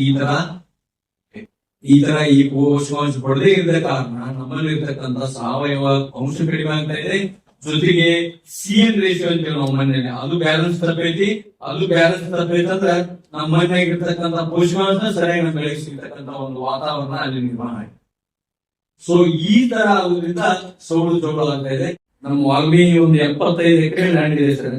ಅಲ್ಲಿ ಒಂದು ಡ್ರಾಪ್ ಆಫ್ ಮಳೆ ಬಿದ್ದು ಸಹಿತ ಅದು ಮಣ್ಣಿನಲ್ಲಿ ಪರ್ಕ್ಯುಲೇಷನ್, ಮಣ್ಣಿನಲ್ಲಿ ಕೆಳಗಡೆ ಪದರಲ್ಲಿ ಹೋಗಿ ಶೇಖರಣೆ ಆಗ್ಬೇಕು. ಒಂದು ಇಲ್ಲ ಅಂದ್ರೆ ಅದು ಕೆರೆಗೆ ಹೋಗಿ ಕೂಡ್ಬೇಕು ಅನ್ನೋದು ಒಂದು ಕಾರ್ಯಕ್ರಮ ಎಲ್ಲಾ ವಾಟರ್ ಸ್ಟ್ರಕ್ಚರ್ ಮಾಡಿ ಅದರಲ್ಲಿ ನಾವು ಆಟೋಮೇಷನ್ ಮಾಡ್ತಾ ಇದ್ದೇವೆ ಸರ್. ಕಾರಣ ಅಂದ್ರೆ ಒಂದೇ ರೂಮ್ನಾಗ ಕುಂತ್ಕೊಂಡು ನಾವು 75 ಎಕರೆನು ನಾವು ಇರಿಗೇಷನ್ ಮಾಡಿ ಓನ್ಲಿ ಕಂಪ್ಯೂಟರೈಸ್ ಬಟ್ ಯೂಸ್ ಮಾಡಿ ಯೂಸ್ ಮಾಡಿ ಅಲ್ಲಿ ಏನಾಗುತ್ತೆ ಅಂದ್ರೆ ಯಾವ ಪ್ಲಾಟ್ ಅಲ್ಲಿ ಯಾವ ಬೆಳೆಯಲ್ಲಿ ಎಷ್ಟು ನೀರು ಕೊಟ್ವಿ, ಎಷ್ಟು ಟೈಮ್ ನೀರು ಹರಿಸಿವಿ, discharge of and quantity of water, ಎಷ್ಟು ಪ್ರಮಾಣದ ನೀರನ್ನು ನಾವು ಆ ಪ್ಲಾಟಿಗೆ ಕೊಟ್ವಿ ಅನ್ನೋದನ್ನು ಸಹ ಅಲ್ಲಿ ತೋರುತ್ತೆ. ದೇವೈ ನಾವು ಹೇಳ್ತಕ್ಕಂಥ ಈ ಉದ್ದೇಶ ಮಿತವಾಗಿ ನೀವು ಉಪಯೋಗ ಮಾಡುವಂತ ಒಂದು ತಂತ್ರಜ್ಞಾನಗಳನ್ನ, ಹಲವಾರು ತಂತ್ರಜ್ಞಾನಗಳನ್ನ ನಾವು ವಾಲ್ಮೀಕಿ ಸಂಸ್ಥೆಯಲ್ಲಿ ಮಾಡ್ತಾ ಇದ್ದೀವಿ ಸರ್. ಇನ್ನು ಈ ತರ ಹೊಸ ಕಾರ್ಯಕ್ರಮಗಳನ್ನ ನಾವು ಹಾಕೊಂಡಿದ್ದೀವಿ ಸರ್. ಮುಂದಿನ ದಿನಮಾನದಲ್ಲಿ ಇನ್ನೊಂದು 3-4 ತಿಂಗಳಾದ್ರೆ ಇನ್ನೂ ಹೊಸ ಕಾರ್ಯಕ್ರಮ ಮಾಡಿ ಒಂದು ಮಾಡೆಲ್ ನಮ್ಮ ವಾಲ್ಮೀಕಿ ಸಂಸ್ಥೆ ರೈತರು ಬಂದವರು ಎಲ್ಲ ನಮ್ಮ water and soil technology with ನಾವು low water consuming model demonstration product ಮಾಡಿವಿ sir. Selecting the major, ruling genotypes ತಗೊಂಡ್ರು, particularly short duration crops, which are acting as a foundation crop to the sugarcane and paddy agriculture. ಅಂತವು ಸಹ ನಾವು demonstration ಪ್ರಾತ್ಯಕ್ಷಿಕೆ ರೈತರಿಗೆ ಹೇಳ್ಕೊಡ್ತಾ ಇದ್ವಿ. ಇದು ನಮ್ಮ ವಾಲ್ಮೀಕಿ ಸಂಸ್ಥೆ ಸಂಕ್ಷಿಪ್ತ ವಿಷಯಗಳು ಆಗ್ತಾ ಇದೆ. ಇದು ಯಾಕೆ ಆಗ್ತಾ ಇದೆ ಅನ್ನೋದು ಎಲ್ಲಾ ದಯವಿಟ್ಟು ರೈತ ಬಾಂಧವರು ತಿಳ್ಕೋಬೇಕು. ಅದು ಮೇನ್ ಅದಕ್ಕೆ ಪ್ರಮುಖವಾಗಿದ್ದಂತಂದ್ರೆ ನಾವು ಇಲ್ಲೆಲ್ಲ ಕಬ್ಬು ಹಚ್ತೀರಿ, ರೈತರು ಯಾರು ಸ್ವಲ್ಪ ಕೈ ರೈತರು ಯಾರು ಕಬ್ಬು ಬೆಳೆಸ್ರಿ, ಉದಾಹರಣೆ ಯಾಕಂದ್ರೆ ಉದ್ಘಾಟನೆ ಕಾರ್ಯಕ್ರಮ ಇರೋದ್ರಿಂದ ಸ್ವಲ್ಪ ಟೈಮ್ ಅಲ್ಲಿ ನಾನು ಮುಗಿಸಕ್ ಪ್ರಯತ್ನ ಮಾಡ್ತೀನಿ. ಒಂದೇ ಎಕ್ಸ್ಪೀರಿಯನ್ಸ್ ಏನಂದ್ರೆ ನಮ್ಮ ಅಚ್ಚುಕಟ್ಟು ಪ್ರದೇಶದಾಗ ಒಬ್ಬ ರೈತ ಮುಂಜಾನಿಂದ ಸಾಯಂಕಾಲ ಮಟ್ಟ ಖಾಲಿ ಉಳಿದ ಅಂದ್ರ 80 ರೂಪಾಯಿಂದ 120 ರೂಪಾಯಿ ಖರ್ಚು ಅಚ್ಚುಕಟ್ಟು ಪ್ರದೇಶ. ಒಣಬೇಸಾಯದಾಗ ಇವತ್ತಿನ ದಿವಸ ಮುಂಜಾನಿಂದ ಸಂಜೆ ಮಟ್ಟ ಖಾಲಿ ಉಳಿದಂದ್ರ 60 ರೂಪಾಯಿಂದ 70 ರೂಪಾಯಿ ಖಾಲಿ ಉಳಿದ್ರಿ. ಯಾಕೆ ನಿಮ್ಗೆ ಗೊತ್ತೈತಿ ನಾ ಹೇಳುದು. ಖಾಲಿ ಉಳಿದ ಅವು ಬಂದವು ಹೇಳಬೇಡ, ಸಣ್ಣ ಚೀಟು ದೊಡ್ಡ ಚೀಟು ಪ್ಯಾಕೇಜ್ ಅಂತಾವ್ ಬೇರೆ ಅದಾವ. ಇವು ಖರ್ಚು ಮತ್ತೆ ಇವು ಸೂರ್ಯ ಮುಳುಗುದೊಳಗ ಇಲ್ಲಿ ನೋಡಿ ಇನ್ನೊಂದು ನಡು ನಾಗೇಂದ್ರ 120 ರೂಪಾಯಿ ಖರ್ಚು ಫುಲ್ ಬೇರೆ. ಇದು ಸೂರ್ಯ ಮುಳುಗುದೊಳಗ ಮನಿಗೆ ಬಂದು 120 ಸರ್. ಸೂರ್ಯ ಮುಳುಗಿದ ಮೇಲೆ ಏನಾರ ಮನಿಗೆ ಹೋದ್ರೆ ಅದು ಆ ಲಿಮಿಟ್ ದಾಟುತ್ತೆ. ಯಾರು ನಿಮ್ಗೆ ಗೊತ್ತೈತೆ ಎಷ್ಟು ಅಂತ? 150 ಆಗ್ಬೋದು, 180 ಆಗ್ಬೋದು, 200 ಆಗ್ಬೋದು, ನಿಮ್ಗೆ ಗೊತ್ತಿದೆ. ಸೊ ನಾವು ಸಂಶೋಧನೆ ಸರ್ ಇಂಟರ್ನ್ಯಾಷನಲ್ ಇನ್ಸ್ಟಿಟ್ಯೂಟ್ ಸಂಶೋಧನೆ ಮಾಡಿದ್ವಿ. ಮೊದಲು ಅಡ್ರೆಸ್ ನಮ್ಮ ಆಗ್ಬಿಡ್ತಿದ್ದೀರ ನಮ್ ಮೊದಲ ಊರಾಗ ದಯವಿಟ್ಟು ಯಾರು ಮೊದಲ ತಿಳ್ಕೊಬೇಡ್ರಿ, ಎಲ್ಲ ಕಡೆ ಹಂಗೆ ಐತಿ. 5 ಅಂಗಡಿ ಏನ್ರ ಮೊದಲದಾಗ ಅದಾವ ಅಂದ್ರ ಒಂದ್ ಅಂಗಡಿ ಯಾವ್ದು ನಾ ಹೇಳುದು ನೀವ್ ಹೇಳುದು ಅಂದ್ರ ಅವೆಲ್ಲ ಲಾಭದಾಗಿ ಹೇಳ್ತಾವ. 5 ಅಂಗಡಿ ಒಂದ್ ಅಂಗಡಿ ಅಂದ್ರೆ all are running on profitable basis. ಉದ್ದೇಶ ಈ ತರ ನಮ್ಮ ಹ್ಯಾಬಿಟ್ಸ್ ಆಗಿ ಒಂದು ಮನೆಗೆ 4 ಮಂದಿ ಇದ್ವಿ ಅಂದ್ರ ಮನುಷ್ಯಾಗ ಒಂದ್ ವರ್ಷಕ್ಕೆ 20-30 ಸಾವಿರ ರೂಪಾಯಿ ಖರ್ಚಾದ್ರೆ 4 ಮಂದಿ ಇದ್ವಿ ಅಂದ್ರ 170, 140, 1 ಲಕ್ಷ, 50,000, 40,000 ಖರ್ಚು ಆಗ್ತಂದ್ರೆ ಈಗ ನಾವು 55,000 ಕಳಿಬೇಕಾಗ 55,000ದಾಗ ಅದನ್ನ ಓವರ್ ಹೆಡ್ ಕಾಸ್ಟ್ ಮತ್ ಪೆಟ್ರೋಲ್ ರೀ. ನಮ್ಮ ಊರಾಗ ಏನ್ ಮಾಡ್ತಾರ ಈಚೆ ಕಡೆ ಕ್ರಾಸ್ ಇಂದ ಆಚೆ ಕಡೆ ಈಗ ಎಲ್ಲರೂ ಆ ನೀರ್ ಬಿಡಕ್ಕೂ ಮತ್ ಬ್ಯಾರೆ ಕೆಲಸ ಹೇಳುದು ಆ ಪೆಟ್ರೋಲ್ ಖರ್ಚಿಗೆ 100 ರೂಪಾಯಿ, 110 ರೂಪಾಯಿ, 105 ರೂಪಾಯಿ ಅವು ಡಿಪೆಂಡ್ಸ್ ಆ ಖರ್ಚು. ಇವೆಲ್ಲಾ ನಾವು ಅನಾಲಿಸಿಸ್ ಮಾಡಿದ್ರೆ ಬರೀ ಸರ್ ಬಹಳ ಅಂದ್ರೆ ಒಂದು ಎಕರೆಗೆ 20,000ರಿಂದ 21,000 ರೂಪಾಯಿ ಉಳಿತು. ಇದು ಬಹಳ ಚೆನ್ನಾಗಿ ಇದ್ದಿದ್ರೆ ಒಂದು ಒಕ್ಕಲ್ತನ ಮಾಡಿ, ಇಲ್ಲ ಅಂದ್ರೆ ಅದು ವಿರೋಧ. ಮತ್ತ ನಾವು ಬ್ಯಾಂಕಿಗೆ ಹೋಗಿ ನಾವು ಬಾಳೆ ಕಟ್ಟಾಕ ಅದು ಬ್ಯಾಂಕ್ ಹೆಚ್ಚಾಕೊಂಡು ದಯವಿಟ್ಟು ಉದ್ದೇಶಿಸಿ ಇವನ್ನೆಲ್ಲ ಬಿಟ್ಟು ಕಬ್ಬು ಹೆಂಗ್ ಬೆಳಿಬೇಕು, ಒಕ್ಕಲ್ತನ ಹೆಂಗ್ ಮಾಡ್ಬೇಕಂದ್ರೆ ನೀವು ಬೆಳೆಗಳನ್ನ ಈ ಕಬ್ಬಿನಲ್ಲೇ ಬೆಳಿಬೇಕಂತಂದ್ರೆ ನೀವು ಇವತ್ತಿನ ಹೊಸ ಮೆಥಡ್ಗಳನ್ನ ಹೊಸ ತಂತ್ರಜ್ಞಾನ ಯಾವುದು 3-6 ಅಂತ ಹೇಳಿ ಜೋಡು ಸಾಲು 3 ಫೀಟ್ ಸಾಲಿಗೆ 6 ಫೀಟ್ ಹೋದಾಗ ಅಲ್ಲಿ ಏನ್ ಮಾಡ್ಬೇಕಂತಂದ್ರೆ ಈ ಒಮ್ಮೆ ನೀರು 3 ಫೀಟ್ಗೆ ಹಾಸ್ಬೇಕು, ಒಮ್ಮೆ 6 ಫೀಟ್. ಈ ಸದ್ಯ ನಿಮ್ಮ ಹತ್ರ ಡ್ರಿಪ್ ಸೂಕ್ಷ್ಮ ನೀರಾವರಿ ನೀವು ಮೈಕ್ರೋ ಇರಿಗೇಷನ್ ಮಾಡಿಲ್ಲ, ಮೈಕ್ರೋ ಇರಿಗೇಷನ್ ಮಾಡಿದ್ರೆ ಬಹಳ ಚಲೋ. ನಮ್ಮ ಸಕಾಲಕ್ಕೆ ನೀರು ಸಿಗ್ತದ, ಕಾಲುವೆಗಳ ಮೂಲಕ 100 ಕಿಲೋಮೀಟರ್ ನಿಂತ್ರ ಈ ಯೋಜನೆ ನಮ್ಗೆ ನೀರನ್ನ ತಂದು ಕೊಡ್ತದ, ನಾವು ಸಮೃದ್ಧಿಯಾಗಿ ಬೆಳೆ ಕೊಡುವಂತ ಮಾಡಿದ್ವಿ. ಆ ರೀತಿ ಬೆಳೆದ್ವಿ. ಆದ್ರೆ ಅವ್ರು ಹೇಳಿದಂತ ಬೆಳೆಗಳನ್ನ ಹಾಕೊಳ್ಳಿಲ್ಲ, ಅವ್ರು ಹೇಳಿದ ಪ್ರಮಾಣದ ನೀರನ್ನ ಬಿಡಲಿಲ್ಲ, ವಿಜ್ಞಾನಿಗಳ ಸಲಹೆ ಪ್ರಕಾರ ಅದಕ್ಕೆ ರಸಗೊಬ್ಬರಗಳ ಬಳಕೆಯನ್ನು ಮಾಡಲಿಲ್ಲ. ಸಾಕಷ್ಟು ಸಮಸ್ಯೆಗಳನ್ನು ಎದುರಿಸ್ತಾ ಇದ್ದೀವಿ. ಅದರಲ್ಲೇ ಸಮುದ್ರಗಳು ಕೂಡ ಒಂದು. ದಯವಿಟ್ಟು ಬಂಧುಗಳೇ, ನಾನು ಒಬ್ಬ ರೈತ, ನನ್ನ ಹೆಸರು ಸುರೇಶ್ ಕುಲಕರ್ಣಿ. ನಾನು ಇಲ್ಲಿ ಬಂದು ನಿಂತೇನೆಂದ್ರೆ ಒಬ್ಬ ವಿಜ್ಞಾನಿ ಅಲ್ಲ, ಒಬ್ಬ ಸರ್ಕಾರಿ ಅಧಿಕಾರಿ ಅಲ್ಲ, ನಿಮ್ಮ ಹಾಗೆ ನಾನು ಒಬ್ಬ ರೈತ. ಮಲಪ್ರಭಾ ಯೋಜನೆಯಲ್ಲಿ ನಂದು ಜಮೀನು.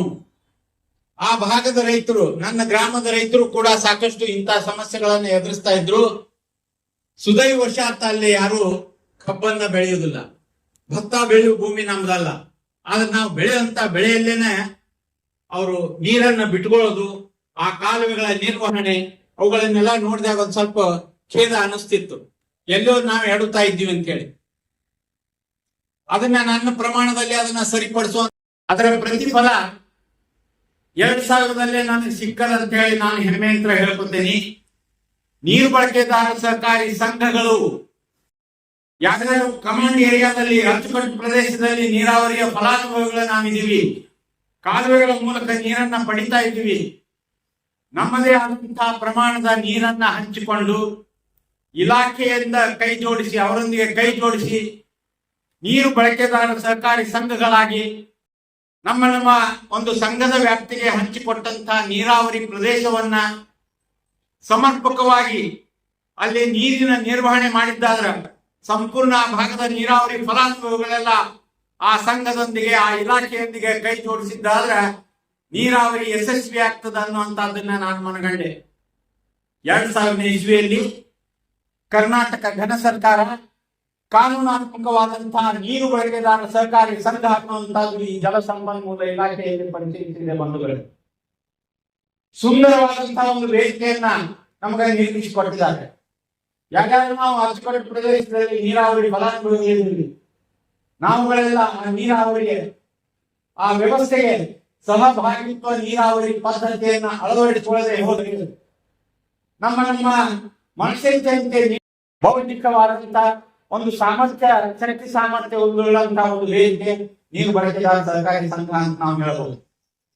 ನಾವೇ ನಿರ್ವಹಣೆ ಮಾಡುವಂತಹ ಒಂದು ಕ್ಷೇತ್ರವನ್ನ ನೀರಾವರಿ ಇಲಾಖೆ ವಿಂಗಡಣೆ ಮಾಡಿಕೊಡ್ತದ ಅಚ್ಚುಕಟ್ಟು ಪ್ರದೇಶದಲ್ಲಿ ಲಕ್ಷಾಂತರ ಹೆಕ್ಟೇರ್ ನೀರಾವರಿ ಪ್ರದೇಶ. ಈ ಡ್ಯಾಮನ್ನ ಮುಖ್ಯ ಕಾಲುವೆಯನ್ನ ವಿತರಣಾ ಕಾಲುವೆಯನ್ನ ನಿರ್ವಹಣೆ ಮಾಡುವಂತ ತಾಂತ್ರಿಕ ಸಿಬ್ಬಂದಿಗಳಿರ್ತಾರ. ಅಲ್ಲಿ ಸಾಕಷ್ಟು ತಾಂತ್ರಿಕತೆ ಇರ್ತದ, ಅದರಲ್ಲಿ ನಾವು ಕೈ ಹಾಕುದು ಬೇಡ. ಅದರ ಕೆಳ ಹಂತದಲ್ಲಿ ಬಂದಾಗ ಎಲ್ಲೆಲ್ಲಿ ಔಟ್ಲೆಟ್, ಎಲ್ಲೆಲ್ಲಿ ತೂಬುಗಳು ಬರ್ತಾವ, ಎಲ್ಲೆಲ್ಲಿ ನೀರಾವರಿ ಕ್ಷೇತ್ರ ಪ್ರಾರಂಭ ಆಗ್ತದೋ ಆ ಭಾಗದಿಂದ ಮಾತ್ರ ನಾವು ಜವಾಬ್ದಾರಿಗಳನ್ನು ವಹಿಸಿಕೊಳ್ಬೇಕಾಗ್ಯದ. ಇದು ನೀರು ಬಳಕೆದಾರ ಸಂಘದ ಕರ್ತವ್ಯ ಕೂಡ. ಲೆಕ್ಕ ಪತ್ರಗಳು ಏನು ಸರ್ಕಾರದಿಂದ ತಾವು ಆಚರಣೆ ಮಾಡಿದಂತ ಆ ಸಂಘಕ್ಕೆ ನೀಡಿದಂತ ಸೌಲಭ್ಯಗಳು ಯಾವ ರೀತಿ ಬಳಕೆ ಆಗ್ಯಾವ, ಯಾರ್ಯಾರಿಗೆ ಏನೇನು ಸೌಲಭ್ಯಗಳನ್ನು ಕೊಡಬೇಕು, ಅವುಗಳನ್ನೆಲ್ಲ ಲೆಕ್ಕ ಪತ್ರಗಳಲ್ಲಿ ಇರ್ತದೆ. ನೀರಾವರಿ ಇಲಾಖೆ ಡ್ಯಾಮ್ ಕಟ್ಟಿ ಕಾಲುವೆಗಳನ್ನು ಮಾಡಿ ಪ್ರತಿಯೊಂದು ಅಚ್ಚುಕಟ್ಟಿಗೂ ಆಯಾ ಬದಲಾವಣೆಗಳನ್ನು ರಚನೆ ಮಾಡಿ ಸಿಬ್ಬಂದಿಗಳನ್ನಿಟ್ಟು ನೀರು ತಂದು ಕೊಟ್ಟಾರಂದ್ರೆ ಇಲ್ಲೊಂದು ಸಂಘ ಆಗಿ ನೀವು ಆ ನೀರನ್ನ ಸದ್ಬಳಕೆ ಮಾಡಿಕೊಂಡದ್ದಾದ ಒಂದು ಸರ್ಕಾರದ ಉದ್ದೇಶ ಈಡೇರಿದಂಗ ಅದು ನಿಮ್ಮ ಸಾಧನೆ ಅಂತ ಹೇಳಿ ನೀರು ಬಳಕೆದಾರ ಸರ್ಕಾರಿ ಸಂಘಕ್ಕ ಸರ್ಕಾರ ಈಗಿನ ಹಣವನ್ನ ಕೇಳ್ತದ, ತೆರಿಗೆಯನ್ನ ಕೇಳ್ತದ. ಎಷ್ಟು ಅನ್ನುವಂತಹದ್ದು ನೀವು ಕೇಳಿದ್ರೆ ಆಶ್ಚರ್ಯ ಆಗ್ತದೆ. ನೀವು ಆ ಡ್ಯಾಮಿನ ಖರ್ಚು, ಅಲ್ಲಿ ಹಿಂದೆ ಮುಳುಗಡೆ ಆದಂತಹ ಜನವಸತಿಯನ್ನ ಬೇರೆ ಕಡೆ ಸ್ಥಳಾಂತರ ಮಾಡಿದ ಖರ್ಚು ಯಾವುದನ್ನು ಕೇಳಿಲ್ಲ.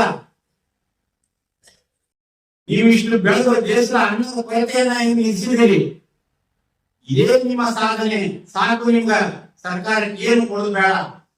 ಆದ್ರೆ ಸಂಘ ಸರಿಯಾಗಿ ನಡೆದಿಲ್ಲ ಅನ್ನುವಂತಹದ್ದು ಪರೀಕ್ಷೆ ಮಾಡುವುದಕ್ಕಾಗಿ ಮಿನಿಮಮ್ ಅಮೌಂಟ್ ನಿಮ್ಮಿಂದ ಕೇಳಾರ ಆ ಸಂಘಕ್ಕೆ ಒಂದು ನೀರಿನ ಕಾಲದ ಬಿಲ್ ಅನ್ನು ಕೊಡ್ತಾರ. ಎಷ್ಟು ಯಾರಾದ್ರೂ ಹೇಳ್ಬೋದಾ ಬಂಧುಗಳೇ? ಗೊತ್ತಿಲ್ಲ. ನಾನು ಏನ್ರಿ ನೀವು ಹೇಳುದು ಬೇರೆ. ಸಂಘಕ್ಕೆ ನೀರಾವರಿ ಇಲಾಖೆ ನೀರಿನ ಕರವನ್ನ ಕೇಳ್ತದ. ಎಷ್ಟು ಅಂತ ಕೇಳಿದ್ರೆ ನಿಮ್ಗೆ ಆಶ್ಚರ್ಯ ಆಗ್ತದ.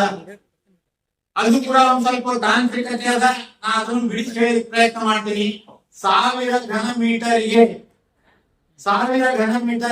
15 ರೂಪಾಯಿ ಚಾರ್ಜ್ ಮಾಡು. ನಾನೇ ತಲೆ ಕೇಳ್ಕೊಂಡೆ ಘನ ಮೀಟರ್ ಅಂದ್ರೆ ಹಳ್ಳಿ ನೀರು ನಮಗೆ ಲೆಕ್ಕ ತಿಳಿದಿರೋ ಸ್ವಲ್ಪ ಸರಿಯಾಗಿ ನಮ್ಗೆ ಅರ್ಥ ಆಗೋ ರೀತಿಯಲ್ಲಿ ಹೇಳ್ತೇನೆ ಅಂತ ಹೇಳಿ.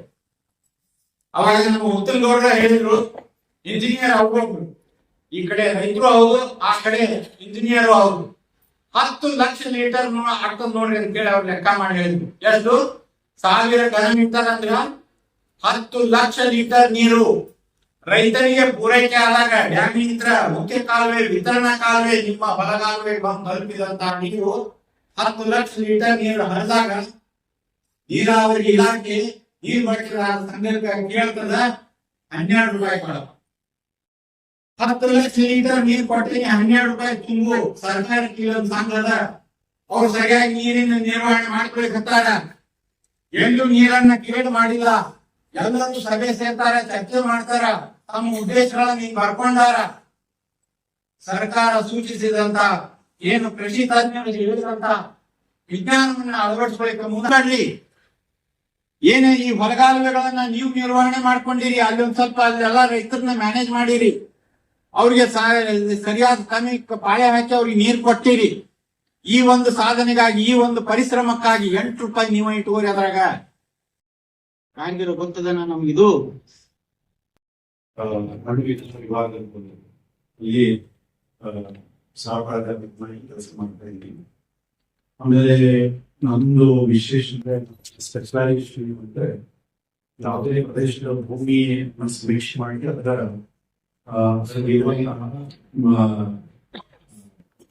ಸಾಮರ್ಥ್ಯ ಏನು, ಆಮೇಲೆ ಇಲ್ಲಿ ಯಾವ ಬೆಳೆ ಬೆಳಿಬಹುದು, ಪೋಷಕಾಂಶ ನಿರ್ವಹಣೆ ಹೇಗೆ ಮಾಡಬೇಕು, ಆಮೇಲೆ ಮಣ್ಣು ಮತ್ತು ನೀರು ಸಂರಕ್ಷಣೆ ಕಾರ್ಯಕ್ರಮ ಯಾವ ಕೆಲಸ ಮಾಡ್ತೀನಿ ವಿಷಯದಲ್ಲಿ. ಈಗ ಮುಂಚಿತವಾಗಿ ಒಂದು ಸ್ವಲ್ಪ ನಾವು ಈ ಸೌಳು ನಮ್ಮ ಪ್ರದೇಶದಲ್ಲಿ ಅಥವಾ ಈ ಪ್ರದೇಶದಲ್ಲಿ ಯಾಕೆ ನಿಮ್ಗೆ ಆಲ್ರೆಡಿ ಕೆಲವೊಬ್ಬರು ರೈತರಿಗೆ ಗೊತ್ತಿರ್ತದೆ. ಯಾಕಂದ್ರೆ ರೈತರು ವರ್ಷಾನುಗಟ್ಟಲೆ ಅದೇ ಭೂಮಿಯಲ್ಲಿ ಅವರು ಸಾಗುವಳಿಯನ್ನು ಮಾಡ್ತಿರ್ತಾರೆ. ಹಾಗಾಗಿ ನೀವು ಅವಿನ ಪ್ರಶ್ನೆ ಏನ್ ಕೇಳಬಹುದು ನಿಮ್ಗೆಲ್ಲರಿಗೂ ಅಂದ್ರೆ, ನಮ್ಮಲ್ಲಿ ನೀರಾವರಿ ಬರೋಕ್ಕಿಂತ ಮುಂಚೆ ನಮ್ಮಲ್ಲಿ ಸೌಳು ಜೋಳ ಭೂಮಿ ಇಲ್ಲ ಅಂತ ಕೇಳಬಹುದು. ನೀವು ಕೇಳಿ ಆ ಪ್ರಶ್ನೆಗೆ ನಿಮ್ಮಲ್ಲೇ ಉತ್ತರ ಇದೆ. ಸೌಳು ಜೋಳ ಭೂಮಿ ನಮ್ಮಲ್ಲಿ ಮೋಸ್ಟ್ ಆಫ್ ಎಲ್ಲ ಏರಿಯಾ ಅದಾರ. ಅವರು ಸಣ್ಣವರಿದ್ದಾಗ, ಅವರು ಯುವ ರೈತರಿದ್ದಾಗ ಈ ತರ ಸಮಸ್ಯೆ ನೋಡಿರಲೇ ಇಲ್ಲ. ಸೌಳು ಜೋಳ ಭೂಮಿ ಅಲ್ಲಿ ಇಲ್ಲೇ ಇಲ್ಲ. ಎಲ್ಲಾನು ಒಣ ಬೇಸಾಯದಲ್ಲಿ ನಾವು ವ್ಯವಸಾಯ ಮಾಡ್ತಾ ಇದ್ವಿ. ಈಗಾದ್ರೂ ಕೆಲವೊಂದು ಪ್ರದೇಶದಲ್ಲಿ ನಾನು ಈ ಗದಗ ಜಿಲ್ಲೆಯ ರೈತರಿಗೆ ಬಹಳಷ್ಟು ಗೌರವದಿಂದ ನೋಡ್ಕೊಳ್ಬೇಕಂತ ಒಂದು ಸಂಗತಿ ನನ್ಗೆ ಗೊತ್ತಿದೆ. ನಾನು ಸರ್ವೆ ಮಾಡಿದ್ದೀನಿ. ನಾನು ಇನ್ನೊಂದೇನು ಅಂದ್ರೆ, ನಾನು ನಮ್ಮ ಎಲ್ಲ ಕರ್ನಾಟಕ ರಾಜ್ಯದ ಅಥವಾ ಇಲ್ಲಿ ಪ್ರದೇಶದ ಎಲ್ಲ ಭಾಗಗಳಲ್ಲಿ ಭೂಮಿಯನ್ನು, ಕೃಷಿ ಭೂಮಿಯನ್ನು ಸರ್ವೆ ಮಾಡಿ ಅದರ ಸಾಮರ್ಥ್ಯ ಮತ್ತು ಅದರಲ್ಲಿ ಇರುವಂತಹ ನ್ಯೂನತೆಗಳನ್ನ ಕಂಡುಹಿಡಿಯುವಂತ ಕೆಲಸ ಮಾಡಿ 23 ವರ್ಷ. ಅದರಿಂದ ನನಗೆ ಈ ಗದಗದಲ್ಲಿ ಆ ಏರಿಯಾದ್ದು ಸರ್ವೆ ಮಾಡುವಂತ ಅವಕಾಶ ಸಿಕ್ಕಿತ್ತು. ಅಲ್ಲಿ ಒಂದು ಊರಲ್ಲಿ ಅವಲಕ್ಕಿ ಅಂತ ಹೇಳಿ, ಆ ಊರಲ್ಲಿ ನಾವು ಇರ್ತಿದ್ವಿ. ಮುಖಾಂತರ ಅದೇ ಇದ್ವಿ. ಅವಲಕ್ಕಿ ಮತ್ತೆ ನಾಗಾವಿ ಮಾರ್ಕ್ಸ್ ಅಲ್ಲಿ ನೋಡಿದ ರೈತರು ಒಣ ಬೇಸಾಯದಲ್ಲಿ 4ರಿಂದ 5 ಬೆಳೆ ಬೆಳೀತಾರೆ ಒಣ ಬೇಸಾಯದ ಮೇಲೆ. ಆಮೇಲೆ ಬೆಳೆಗಳು ಯಾವುವು, ಕಡ್ಲಿ, ಉಳ್ಳಾಗಡ್ಡಿ, ಮೆಣಸಿನಕಾಯಿ, ಹತ್ತಿ, ಆಮೇಲೆ ಎಳ್ಳ, ಇದೆಲ್ಲ ಒಣ ಬೇಸಾಯದಲ್ಲಿ ಮಾಡ್ತಾರೆ. ಪದ್ಧತಿ ಬಂದ ಮೇಲೆ ಅವೈಜ್ಞಾನಿಕ ಪದ್ಧತಿಯಲ್ಲಿ ನೀರಾವರಿಯನ್ನು ಉಪಯೋಗ ಮಾಡ್ಕೊಳ್ಳೋದ್ರಿಂದ ಇದು ಬಂದಿದೆ ಅಂತ ಗೊತ್ತಿದೆಯಲ್ಲ. ಎರಡನೇದು ಏನು ಗೊತ್ತಿದೆ, ಏನ್ ಬೇಕು ಮಾಡ್ಕೊಳ್ಬೇಕು. ನಾವು ಎಷ್ಟು ನೀರು ನಮ್ಮ ಭೂಮಿಗೆ ನೀಡ್ತೀವಿ ಅಥವಾ ಅದಕ್ಕೆ ಉಣಿಸ್ತೀವಿ, ಆ ಭೂಮಿಗೆ ಅದರ ಪರಿಣಾಮ ಏನಾಗ್ತದೆ ಅಂತ ಹೇಳಿ ನಾವು ವಿಚಾರ ಮಾಡ್ಬೇಕಾಗಿದೆ. ಏನಂದ್ರೆ ಈಗ ಎಲ್ಲರಿಗೂ ದುರಷ್ಟದ ವಶಾತ್ ಏನಾಗಿದೆ, ಎಲ್ಲರಿಗೂ ಎಷ್ಟೋ ಮಂದಿಗೆ ಶುಗರ್ ಬರ್ತಾ ಇದೆ. ಸಣ್ಣ ಮಕ್ಕಳಿಗೂ ಶುಗರ್ ಬರ್ತಾ ಇದೆ. ಯಾಕೆ ಬರ್ತಾ ಇದೆ ಅಂತ ಹೇಳಿ ಎಲ್ಲ ನೀವು ಮೆಡಿಸಿನ್ಸ್ ತಗೊಂಡ್ರಿ, ಚಲೋ ಗುಳಿಗೆ ತಗೊಂಡ್ರಿ, ಔಷಧ ತಗೊಂಡ್ರಿ, ಎಲ್ಲ ತಗೊಂಡ್ರಿ, ಲಾಸ್ಟಿಗೆ ಎಲ್ಲಿಗೆ ಬರ್ತೀವಿ ನಾವು ಅಂದ್ರೆ, ಡಾಕ್ಟರ್ ಏನ್ ಹೇಳ್ತಾರೆ ಅಂತಂದ್ರೆ, ನೀವು ಯೋಗ ಮಾಡ್ರಿ, ಆಮೇಲೆ ಸರಳ ಊಟ ಮಾಡ್ರಿ ಅಂತ ಹೇಳ್ತಾರೆ. ಇದು ಪೂರ್ವಜರು ಅದೇ ಮಾಡ್ತಿದ್ರು. ಈಗ ನಾವು ನಮ್ಮ ಜೀವನ ಶೈಲಿಯಲ್ಲಿ ಹೊಸ ಹೊಸ ಹೊಸ ಪದ್ಧತಿಗಳನ್ನ, ಇದು ಈಗ ಪಿಜ್ಜಾ ತಿಂದೆ, ಬರ್ಗರ್ ತಿಂದೆ ಅಥವಾ ಸ್ವೀಟ್ಸ್ ತಿಂದೆ, ಹಂಗೆ ಈ ಸೌಳು ಜೋಳಿಗೆ ಒಂದು ಪಿಜ್ಜಾ ಬರ್ಗರ್ ಅಂದ್ರೆ ಅವೈಜ್ಞಾನಿಕ ಪದ್ಧತಿಯಲ್ಲಿ ನೀರಾವರಿ ಮಾಡೋದು. ನಮ್ಮ ಜೀವನ ಶೈಲಿ ನಾವು ಅಂದ್ರೆ ಜೀವನ ಶೈಲಿ ಅಂದ್ರೆ ನಮ್ಮ ಹೆಲ್ತ್, ನಮ್ಮ ಆರೋಗ್ಯದಿಂದ ಹಿಡ್ಕೊಂಡು ಹೇಳ್ತಾ ಇದ್ದೀವಿ. ನಮ್ಮ ಆರೋಗ್ಯಕ್ಕೆ ಇವತ್ತು ನಾವು ಡಯಾಬಿಟಿಕ್ ಪೇಷಂಟ್ಸ್, ಅದರಿಂದ ಶುಗರ್ BP ಆಗಿ ನಾವು ಅದಕ್ಕೆ ಮತ್ತೆ ಯೋಗ 8.5ಕ್ಕಿಂತ ಕಡಿಮೆ ಇರ್ತದೆ. ಆದ್ರೆ ಇದರಲ್ಲಿ ಮುಖ್ಯವಾಗಿ ಅಲ್ಲಿ ಇರುವಂತಹ ಲವಣಾಂಶಗಳು, ಸೌಳು ಭೂಮಿಯಲ್ಲಿ ಇರುವಂತಹ ಲವಣಾಂಶಗಳು ಬಹಳಷ್ಟು ಪ್ರಮಾಣದಲ್ಲಿ ಇರ್ತಾವೆ. ನಾವು ಲವಣಾಂಶಗಳನ್ನ ನಾವು ಪ್ರಮಾಣ ಮಾಡಿ ಅಥವಾ ಮೆಜರ್ ಮಾಡಿ ಅಳತೆ ಮಾಡಿದಾಗ 4 ಡೆಸಿಸೈಮಲ್ಸ್/ಮೀಟರ್ ಅಂತ ಹೇಳಿ ಒಂದು ಅಳತೆ ಪ್ರಮಾಣ ಇದೆ. ಅದಕ್ಕೆ ನಾವು ಇದು ಜಾಸ್ತಿ ಇದೆ ಅಂತ ಹೇಳ್ತೀವಿ. ಬಹಳ ಸವಳು ಭೂಮಿ ಅಂದ್ರೆ ಇವು ಬಹಳ ಇಂಪಾರ್ಟೆಂಟ್. ಈಗ ಮುಖ್ಯವಾಗಿ ಎರಡು ಅದರ ಏನು ಗುಣಧರ್ಮಗಳು. ಒಂದು ಅದರ ವಿದ್ಯುತ್ ವಾಹಕತೆ, ಕರಗಿರುವಂತ ಲವಣ ಜಾಸ್ತಿ ಇರ್ತದೆ. ಆಮೇಲೆ ಮಣ್ಣಿನ pH 8.5 ಅಥವಾ 8.2ಗಿಂತ ಕಡಿಮೆ. ಆಮೇಲೆ ಇದರಲ್ಲಿ ಸಮಸ್ಯೆ ಅಂದ್ರೆ ಏನು, ಯಾಕೆ ಸಮಸ್ಯೆ ಆಗ್ತದೆ ಅಥವಾ ಬೆಳೆಗಳು ಯಾಕೆ ಬರುವುದಿಲ್ಲ ಅಂದಾಗ, ಒಂದು ಅದರಲ್ಲಿ ಪೋಷಕಾಂಶಗಳು ನಮ್ಮ ಬೆಳೆಗಳಿಗೆ, ನಾವು ಬೆಳೆದಿರ್ತೀವಲ್ಲ ಬೆಳೆಗಳಿಗೆ ಸಿಗುವುದಿಲ್ಲ. ಮುಖ್ಯವಾಗಿ ಪೋಷಕಾಂಶಗಳು ನಮ್ಮ ಏನೋ ಮುಖ್ಯ ಪೋಷಕಾಂಶಗಳು ಅಥವಾ ಲಘು ಪೋಷಕಾಂಶಗಳು ಅಲ್ಲಿ ಸಿಗೋದು ಬಹಳ ಕಡಿಮೆ ಆಗುತ್ತೆ. ಆಮೇಲೆ ಮಣ್ಣಿನಲ್ಲಿ ಇರುವಂತಹ ಆಮ್ಲಜನಕ ಕಡಿಮೆ ಆಗುತ್ತೆ. ಹಾಗಾಗಿ ಬೆಳೆಗಳಿಗೆ ಉಸಿರಾಡಿಸುವಂತ ಬೆಳೆಗಳನ್ನು ಉಸಿರಾಡಿಸ್ತಾವ. ಆ ಉಸಿರಾಡಿಸ ಇದು ಬೇರಿಗೆ ಉಸಿರಾಟ ಸಿಗುವಂತ ಗಾಳಿ ಆಮ್ಲಜನಕ ಅಲ್ಲಿ ಬಹಳ ಕಡಿಮೆ ಆಗುತ್ತೆ. ಆಮೇಲೆ ಇದರಲ್ಲಿ ಮುಖ್ಯವಾಗಿ ಲವಣಾಂಶಗಳು ಜಾಸ್ತಿ ಇದಾವ ಅಥವಾ ಇಸಿ ಜಾಸ್ತಿ ಅದ ಅಂತ ಹೇಳಿದ್ದೇನೆ. ಅದು ಇಸಿ ಜಾಸ್ತಿ ಅದಂದ್ರೆ ಏನಪ್ಪಾ, ಅದರಲ್ಲಿ ಈ ಲವಣಗಳಲ್ಲಿ ಮುಖ್ಯವಾಗಿ ಏನು ಸೋಡಿಯಂ, ಕ್ಯಾಲ್ಸಿಯಂ, ಮ್ಯಾಗ್ನೀಷಿಯಂ, ಪೊಟ್ಯಾಷಿಯಂ ಇವೆಲ್ಲವೂ ಜಾಸ್ತಿ ಆಗೋಗ್ಬಿಡ್ತಾವೆ. ಇವು ಜಾಸ್ತಿ ಆದಾಗ ಏನಾಗ್ತದೆ, ಅಲ್ಲಿ ಬೇರೆ ಲವಣಗಳು ಕಡಿಮೆ ಆಗೋದು. ಹಾಗಾಗಿ ನಮ್ಮ ಬೆಳೆಗಳಿಗೆ ಪೋಷಕಾಂಶಗಳು ಕಡಿಮೆ ಸಿಗ್ತಾವು. ಎರಡನೇದು, ಈ ಎಲ್ಲ ಪೋಷಕಾಂಶಗಳು ಲವಣಗಳು ಜಾಸ್ತಿ ಅತಿ ಮಿತಿಮೀರಿ ಆಗುವುದು. ಅದಲ್ಲದೆ ಈಗ ಕೆಲವೊಂದು ಆಮ್ಲೀಯ ರೂಪದಲ್ಲಿಯೂ ಈ ಲವಣಗಳು ಇರ್ತವೆ. ಕ್ಯಾಲ್ಸಿಯಂ ಕ್ಲೋರೈಡ್ ಇರ್ತದೆ, ಕ್ಲೋರಿನ್ ರೂಪದಲ್ಲಿ ಇರ್ತದೆ, ಸೋಡಿಯಂ ಕ್ಲೋರಿನ್ ರೂಪದಲ್ಲಿ ಇರ್ತದೆ, ಮ್ಯಾಗ್ನೀಷಿಯಂ ಕ್ಲೋರಿನ್ ರೂಪದಲ್ಲಿ ಇರ್ತದೆ. ಇವು ನಮ್ಮ ಬೆಳೆಗಳಿಗೆ ಬೇಕಾಗಲಾದಂತಹ ಲವಣಗಳು. ಈ ಒಂದು ಮೇಲೆ ಬೆಳೆಗಳು ಹೇಗೆ ಅಂತಂದ್ರೆ ಅವು ಬಹಳ ಮಿತಿ ಮೀರಿ ನಮ್ಮ ಸವಳು ಜಾಸ್ತಿ ಇತ್ತು ಅಂತ, ಉಪ್ಪು ಜಾಸ್ತಿ ಇತ್ತು ಅಂದಾಗ ಅವುಗಳ ಎಲೆಗಳು ತುದಿಯಿಂದ ಒಣಗಿರ್ತವೆ. ಅದು ನಮ್ಮ ಒಂದು ಮೇಲೆ ಇರುವಂತಹ ಲಕ್ಷಣಗಳಲ್ಲಿ ಕಂಡು ಬರಬಹುದು. ಇವೆಲ್ಲವೂ ನಿಮ್ಮ ಹೊಲಗಳಲ್ಲಿ ನೀವು ನೋಡ್ತಾ ಇರ್ತೀವಿ. ಅದರಲ್ಲಿ ಪೋಷಕಾಂಶ ಕಡಿಮೆ ಇದೆ ಅಂತ ತಿಳ್ಕೊಂಡಿರ್ತೀವಿ. ಬಟ್ ಅದು ಸವಳಿನ ಪ್ರಮಾಣ ಜಾಸ್ತಿ ಇರೋದ್ರಿಂದ ಈ ತರ ನಾವು ನಮ್ಮ ಹೊಲ ಜಾಸ್ತಿ ಸವಳದಪ್ಪ ಅನ್ನಕ್ಕೆ ಕಂಡು ಹಿಡಿಬೇಕು ಅಂತಂದಾಗ ಈ ತರದ ಒಂದು ಚಿತ್ರಣ ನಿಮ್ಮ ಹೊಲದಲ್ಲಿ ಬಿಳಿ ಈ ಹೊಲರು ಬೇರೆ ಬಂದಿರುತ್ತೆ. ಆಮೇಲೆ ಕೆಲವೊಂದ್ಸರಿ ನೀವು ಮೇಲೆ ಅದನ್ನ ಕೈಯಿಂದ ಇದು ಮಾಡೋದು ಒಬ್ಬರು ನೀವು ಮೇಲಿನ ಪದವನ್ನು ನೀವು ಸರಿಸಿ ಕೆಳಗಡೆ ಹೋದ್ರೆ ಇನ್ನು ಕದ್ದು ಬಣ್ಣದ ಮಣ್ಣು ಅಲ್ಲಿ ಇರ್ತದೆ. ಹಾಗೆ ಅದಕ್ಕೆ ಕಾರಣ ನಾನು ಚಿತ್ರದಲ್ಲಿ ತೋರಿಸಲಿಕ್ಕೆ ಟ್ರೈ ಮಾಡಿದ್ದೀನಿ ನಿಮಗೆ. ಈ ತರ ಒಂದು ಸವಳಿನ ಈ ಸವಳು ಬಂದ ಮೇಲೆ ಏನಾಗುತ್ತಂದ್ರೆ ಈ ಲವಣಾಂಶಗಳು ಮಣ್ಣಿನಲ್ಲಿ ಈಗ ನೀರು ಹಿಡಿದುಕೊಳ್ಳುವಂತ, ಗಾಳಿ ಹಿಡಿದುಕೊಳ್ಳುವಂತ ರೂಮ್ ಇರ್ತಾವಲ್ಲ, ಜಾಗ ಇರುತ್ತೆ. ಆ ಜಾಗ ಹೋಗಿ ಕುತ್ಕೊಂಡ್ಬಿಡ್ತಾರೆ. ಅದು ಕುತ್ಕೊಂಡ್ರೆ ಏನಾಗ್ಬಿಡ್ತದೆ, ನೀರು ಕೆಳಗೆ ಇಳಿಯೋದಿಲ್ಲ, ಗಾಳಿ ಬರುವುದಿಲ್ಲ. ಸೊ ನೀರು ಕೆಳಗೆ ಹಿಂಗಿ ಹೋಗೋದಿಲ್ಲ, ನೀರು ನಿಂತು ಬಿಡ್ತಾವಲ್ಲ. ಬೆಳೆದವರೆಗೂ ಒಂದು ಸಮಸ್ಯೆ. ಎರಡನೇ ಸಮಸ್ಯೆ ಏನು ಅಂದ್ರೆ, ಈಗ ನಾವು ನೀರಾವರಿ ಪ್ರದೇಶದಲ್ಲಿ ಹೆಂಗಿರ್ತದೆ ಭೂಮಿ, ಕೆಲವೊಂದ್ಸರಿ ತೆಗ್ಗು, ಕೆಲವೊಂದ್ಸರಿ ಕೆಲವೊಂದ್ಸರಿ ಸಮತಲಕಾಲದ ಪ್ರದೇಶ. ಈ ಎತ್ತರ ಪ್ರದೇಶದಲ್ಲಿ ಬೆಳೆಯುವ ರೈತ ಎಷ್ಟು ನೀರು ಹಾಕ್ತಾ ಇದ್ದಾನೋ ಆ ಎಲ್ಲಾ ನೀರು ಕ್ರಮೇಣ ಕಾಳಗಿರೋದು ತಗ್ಗು ಪ್ರದೇಶದಲ್ಲಿರುವ ರೈತ ಹೊಲದಾಗ ಹೋಗ್ತದೆ. ಅದು ಬಂದಿದ್ದು ಗೊತ್ತೇ ಆಗುದಿಲ್ಲ. ಈಗ ಅದು ಏನೋ ಹನಿ ಬರ್ತದ, ವಾಯ್ಸ್ ಮಾಡ್ಕೊಂಡು ಬರ್ತದ ಅಂತಲ್ಲ, ಅದು ಯಾವಾಗ ಬಂದಿರ್ತದೆ, ಹ್ಯಾಂಗ್ ಬರ್ತದೆ ಗೊತ್ತೇ ಆಗಿಲ್ಲ. ಆಮೇಲೆ ಬ್ಯಾಸಿಗೆ ಒಳಗೆ ಲವಣಗಳು ಮೇಲೆ ಬರ್ತದೆ. ಹಾಗಾಗಿ ಮೊದಲು ಸವಳು ಬರೋದು ತೆಗ್ಗು ಪ್ರದೇಶದಲ್ಲಿ. ತೆಗ್ಗು ಪ್ರದೇಶದ ರೈತರಿಗೂ ಗೊತ್ತಾಗಲಿಲ್ಲ. ಮೊನ್ನೆ ಯಾರು ನಮ್ಮ ಇದರಲ್ಲಿ ಸವಲತ್ತಿ ಅಂತ ಯಾರೋ ಒಬ್ಬರು ರೈತರು ಫೋನ್ ಮಾಡಿದ್ರು. ಅವರು ಸರ್, ನಮ್ಮ ಹೊಲದ ಪಕ್ಕದಲ್ಲಿ ಎತ್ತರದಲ್ಲಿ ಪ್ರದೇಶದಲ್ಲಿ ಇದೆ, ನಮ್ಗೆ ಈ ಸವಳು ಬರ್ತಾ ಇದೆ, ಒಂದು ಪ್ರದೇಶ ಬೆಳೀತಾ ಇಲ್ಲ, ನಾ ಏನ್ ಮಾಡ್ಬೇಕು ಅಂತ ಹೇಳಿದ್ರು. ನಾನು ಅವ್ರಿಗೆ ಏನ್ ಹೇಳಿದೆ, ನಿಮ್ ಕಡೆ ಸಾಧ್ಯ ಇತ್ತು ಅಂದ್ರೆ ನಿಮ್ಗೆ ನೀವು ಹೊಲ ಬರ್ತಾ ಇಲ್ಲ, ಮಕ್ಕಳಿಗೆ ಏನ್ ಬರತ್ತಲ್ಲ ಅಲ್ಲಿ ಒಂದು ಕಟ್ ಮಾಡ್ಬಿಡ್ರಿ. ಏನ್ ಕಟ್ ಮಾಡೋದು, ತೆಗೆದು ಬಿಡ್ರಿ. ಅಲ್ಲಿ ನಿಮ್ಮ ಹೊಲದ ಭೂಮಿಗೆ ಮಣ್ಣಿಗೆ ಕಾಂಟ್ಯಾಕ್ಟ್ ಮಾಡಕ್ ಹೇಳ್ತಾರೆ. ಇದರಲ್ಲಿ ಕೆಲವೊಂದು ಸ್ವಲ್ಪ ತಾಳ್ಗಳು ಅಂತ, ಅದನ್ನ ಸವಳ ಭೂಮಿಯಲ್ಲಿ ಸ್ವಲ್ಪ ಮಟ್ಟಿಗೆ ತಾಳ್ಕೊಳ್ಳುವಂತಹ ಶಕ್ತಿ ನಮ್ಮ ದಾಳಂಬೆಯಲ್ಲಿದೆ. ಗೋಧಿ, ಬಾರ್ಲಿ, ಓಟ್ಸ್, ಪೇರಲ, ಕಬ್ಬು, ತೆಂಗು, ಬಾಳೆ ಇವೆಲ್ಲನು. ಆಮೇಲೆ ಅರೆ ಸಹಿಷ್ಣುತೆ ಅಂದ್ರೆ ಸ್ವಲ್ಪ ಅದಕ್ಕಿಂತ ಸ್ವಲ್ಪ ಜಾಸ್ತಿ ಇದ್ರೆ ಈ ಬೆಳೆಗಳು ಸರಿಯಾಗಿ ಬರೋದಿಲ್ಲ. ನಮ್ಮ ಇಸಿ ಅಥವಾ ನಮ್ಮ ಉಪ್ಪಿನಾಂಶ ಕಡಿಮೆ ಇರಬೇಕು, ಅವಾಗ ಈ ಬೆಳೆಗಳು ಬೆಳೆಸಬಹುದು. ಬಿಸಿಲಿನ ಜೋಳ, ನವಣೆ, ಭತ್ತ, ಕುಸ್ಬಿ, ಕಬ್ಬು, ಕಲ್ಲಂಗಡಿ, ಹೂಕೋಸು, ಎಲೆಕೋಸು, ಈರುಳ್ಳಿ, ಆಲೂಗಡ್ಡೆ, ಮಾವು, ದಾಳಿಂಬೆ.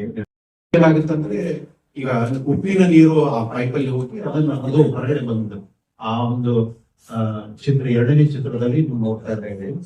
ಈ ಸಬ್ಸರ್ಫೇಸ್ ಡ್ರೈನೇಜ್ ಸಿಸ್ಟಮ್ ಅಂತ ನಾವು ಹೇಳ್ತೀವಿ, ಅದನ್ನ ನೀವು ಅಳವಡಿಸಿಕೊಳ್ಬೇಕಾಗುತ್ತೆ. ಇದು ಬಹಳ ಮುಖ್ಯವಾಗಿ ಅಥವಾ ಪ್ರಮುಖವಾಗಿ ಇದು ಕೆಲಸ ಮಾಡಬೇಕು. ಇದು ಅಕಸ್ಮಾತ್ ಆಗಿ ನೀವು ಈ ಸವಳು ನೀರನ್ನು ನಿಮ್ಮ ಜಮೀನಿನಿಂದ ತೆಗಿಲಿಲ್ಲ ಅಂದ್ರೆ ನೀವು ಏನು ನಿಮ್ಮ ಉತ್ಪಾದಕತೆ ಅಥವಾ ಮಣ್ಣು ಹಾಗೆ ಅಥವಾ ಅದನ್ನೆಲ್ಲ ಹಾಗೆ ನಾವು ಇಡಬೇಕಾಗುತ್ತೆ. ಅದಕ್ಕಾಗಿ ಬಹಳ ತೀಕ್ಷ್ಣವಾಗಿ ನಾವು ನಮ್ಮ ಸವಳನ್ನ ಕಡಿಮೆ ಮಾಡಬೇಕು ಅಂದ್ರೆ ಈ ಪದ್ಧತಿ ಬಹಳ ಅನುಕೂಲವಾಗ್ತಾ ಇದೆ. ಬಹುಶಃ ನೀವು ನೀರಾವರಿ ಇಲಾಖೆಯವರು ಇದಕ್ಕೆಲ್ಲ ನಿಮ್ಗೆ ಪ್ರೋತ್ಸಾಹ ಕೊಡ್ತಾ ಇದ್ದಾರೆ. ಇದರಲ್ಲಿ ಬಳಕೆ ಈಗ ಜಾಗತಿಕವಾಗಿ ನೀರಿನ ಒಟ್ಟಾರೆ ಬಳಕೆ ಮಾಡುವಂತ ನೀರು ಕಡಿಮೆ ಆಗುತ್ತೆ. ತಮ್ಮ ಅನಿಸಿಕೆ ಪ್ರಕಾರ ನೀರಿನ ಜಾಗತಿಕವಾಗಿ ಅಂದ್ರೆ ಭೂಮಿ ಮೇಲೆ ಮೊದಲು ಎಷ್ಟು ನೀರಿರುತ್ತೋ ಈಗ ಅಷ್ಟೇ ಇದೆ. ಮೊದಲು ಏನಿತ್ತಲ್ಲ ಭೂಮಿ ಮೇಲೆ ನೀರು ಅಷ್ಟೇ ಐತೆ ಕಡಿಮೆ ಐತೆ ಅಂತಾರೆ, ಹೆಚ್ಚಾಗಿತ್ತು ಕಡಿಮೆ ಆಯ್ತು ಅಷ್ಟೇ ಐತೆ ಹೆಚ್ಚಾಗಿತ್ತು ಅಂತ ಕೇಳ್ತಾರ. ಹೆಚ್ಚಾಗಿದೆ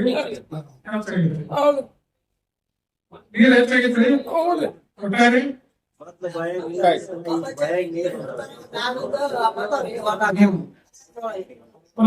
ನೀರು ಬಿಟ್ಟು ಹೋಗ್ತಿಲ್ಲ, ಕೆಳಗಡೆ ಹೋಗ್ತೈತಿ, ಮೇಲಗಡೆ ಹೋಗ್ತದೆ.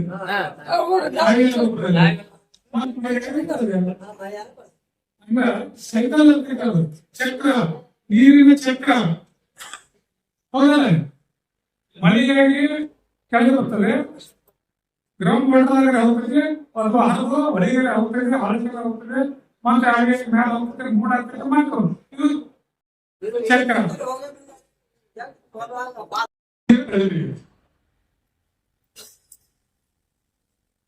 ಈಗ ಒಂದು ಕಪ್ ಕಾಫಿ ಮಾಡ್ಬೇಕಾದ್ರೆ 140 ಲೀಟರ್ ನೀರು ಬೇಕು, ಹೌದಾ? ಒಂದು ಕಪ್ ಕಾಫಿ ನೀವು ಹೇಳ್ಬೋದ, 2 ಕಪ್ ಕಾಫಿ ಆಗ್ತಾವ, ಸ್ವಲ್ಪ ಕಾಫಿ ಪೌಡರ್ ಆಗ್ತದೆ. ಅದಲ್ಲ, ಕಾಫಿ ಬೆಳೆದಿಂದ ಹಿಡಿದು ಕಾಫಿ ಬೇರಿಂಗ್ ಪ್ರೊಸೆಸ್ ಮಾಡಿ ಎಲ್ಲ ತಯಾರು ಮಾಡ್ಲಿಕ್ಕೆ ಏನ್ ಬೇಕು? ನಾವು ಕಪ್ ಕಾಫಿ ಕೊಡ್ಬೇಕಾದ್ರೆ 140 ಲೀಟರ್ ನೀರು ಬೇಕು. ಈಗ 1 ಕಿಲೋ ಗೋಧಿ ಬೆಳಿಬೇಕಾದ್ರೆ ಎಷ್ಟು ಬೇಕು? 1350 ಲೀಟರ್ ನೀರು ಬೇಕು 1 ಕಿಲೋ ಗೋಧಿ ಬೆಳಿಬೇಕು. ಒಂದು ಕಪ್ ಗೋಧಿ ನೀವು ಇದ್ರ 10-3 ಪಟ್ಟು ಹೆಚ್ಚಾಗುತ್ತೆ. 1000 ಪಟ್ಟು ಅಂದ್ರೆ ಅಡ್ಡಿ ಇಲ್ಲ. ನಾವು ಉದಾಹರಣೆ ಕೂಡ ಹೇಳತ್ತ.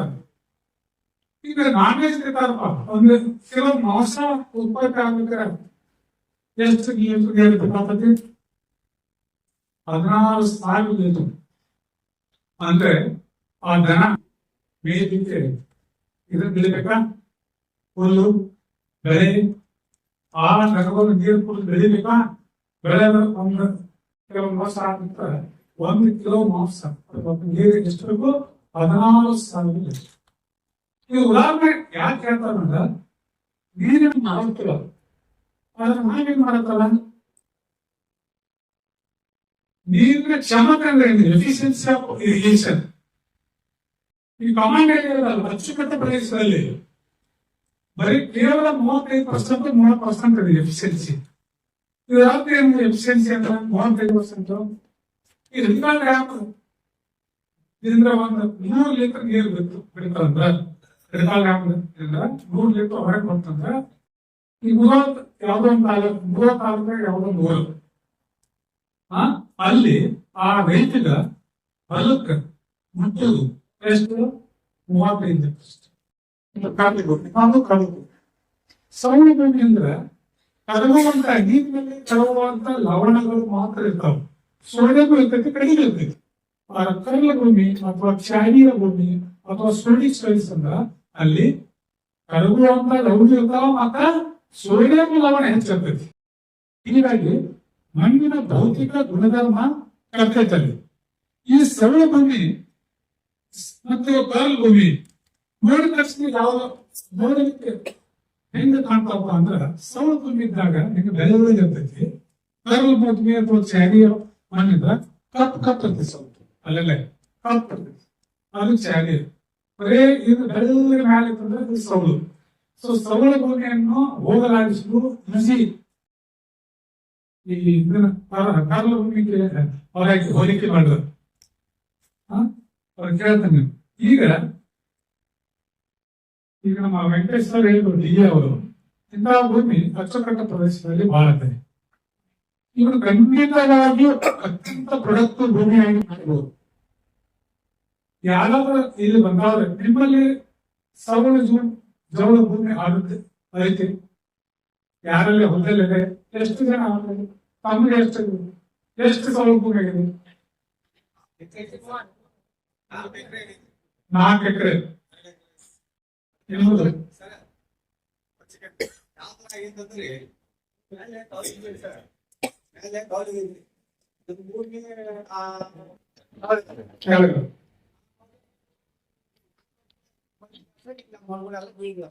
ಅದಲ್ಲ, ಅದು ಜವಗಾಗೈತಿ. ಫಸ್ಟ್ ಜವಗಾಗೈತಿ, ಆಮೇಲೆ ಸೋಳ ಇರ್ಬೇಕು.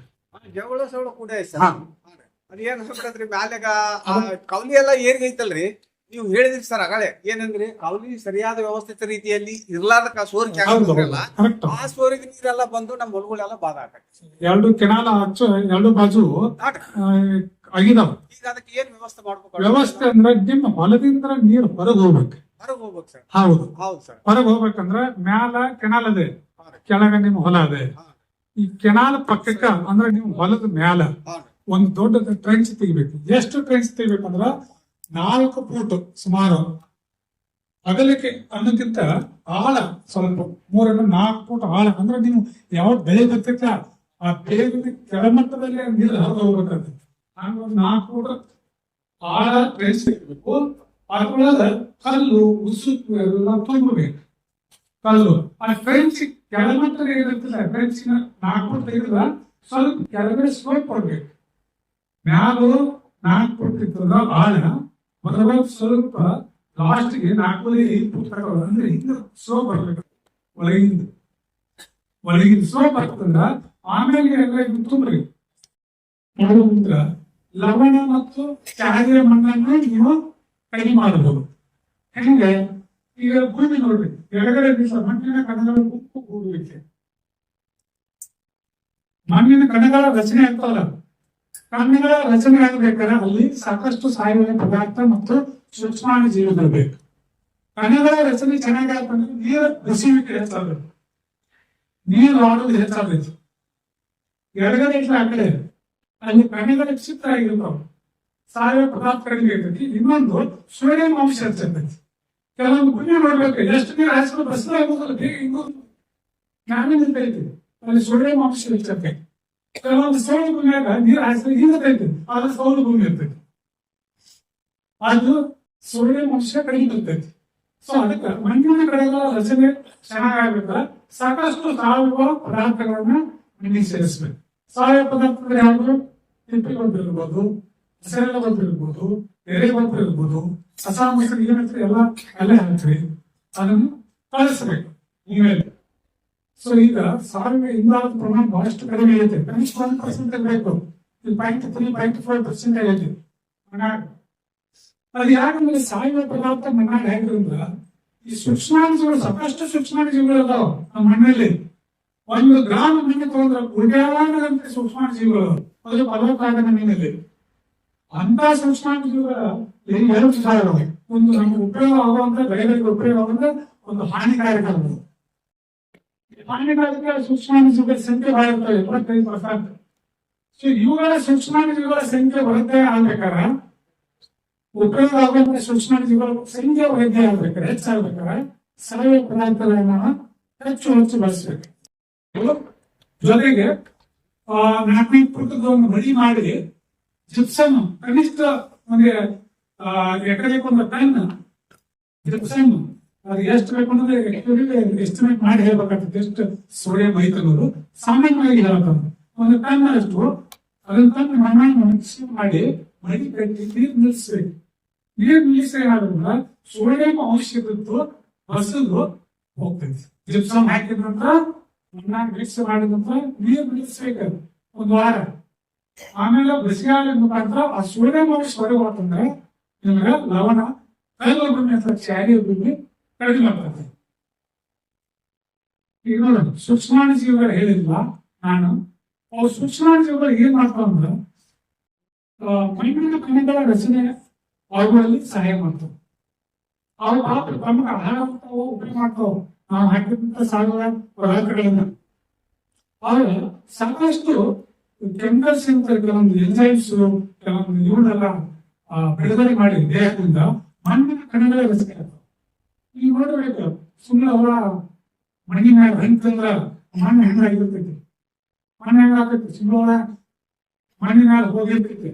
ಈಗ ಆಕಾಶ ಬಿಟ್ಟಂದ್ರೆ ಮಣ್ಣು ಒಣಗಿತೈತೆ, ಒಣಗಿದ ಮಣ್ಣು ಹೆಂಗಾಗ್ತೈತೆ ಬಿಡು ಬಿಡಿ ಆಗ್ತೈತೆ, ಪುಡಿ ಆಗ್ತೈತೆ, ಕೈತಿರ್ತೈತಲ್ಲ ಮಣ್ಣಿನ ಕಣಲೆ.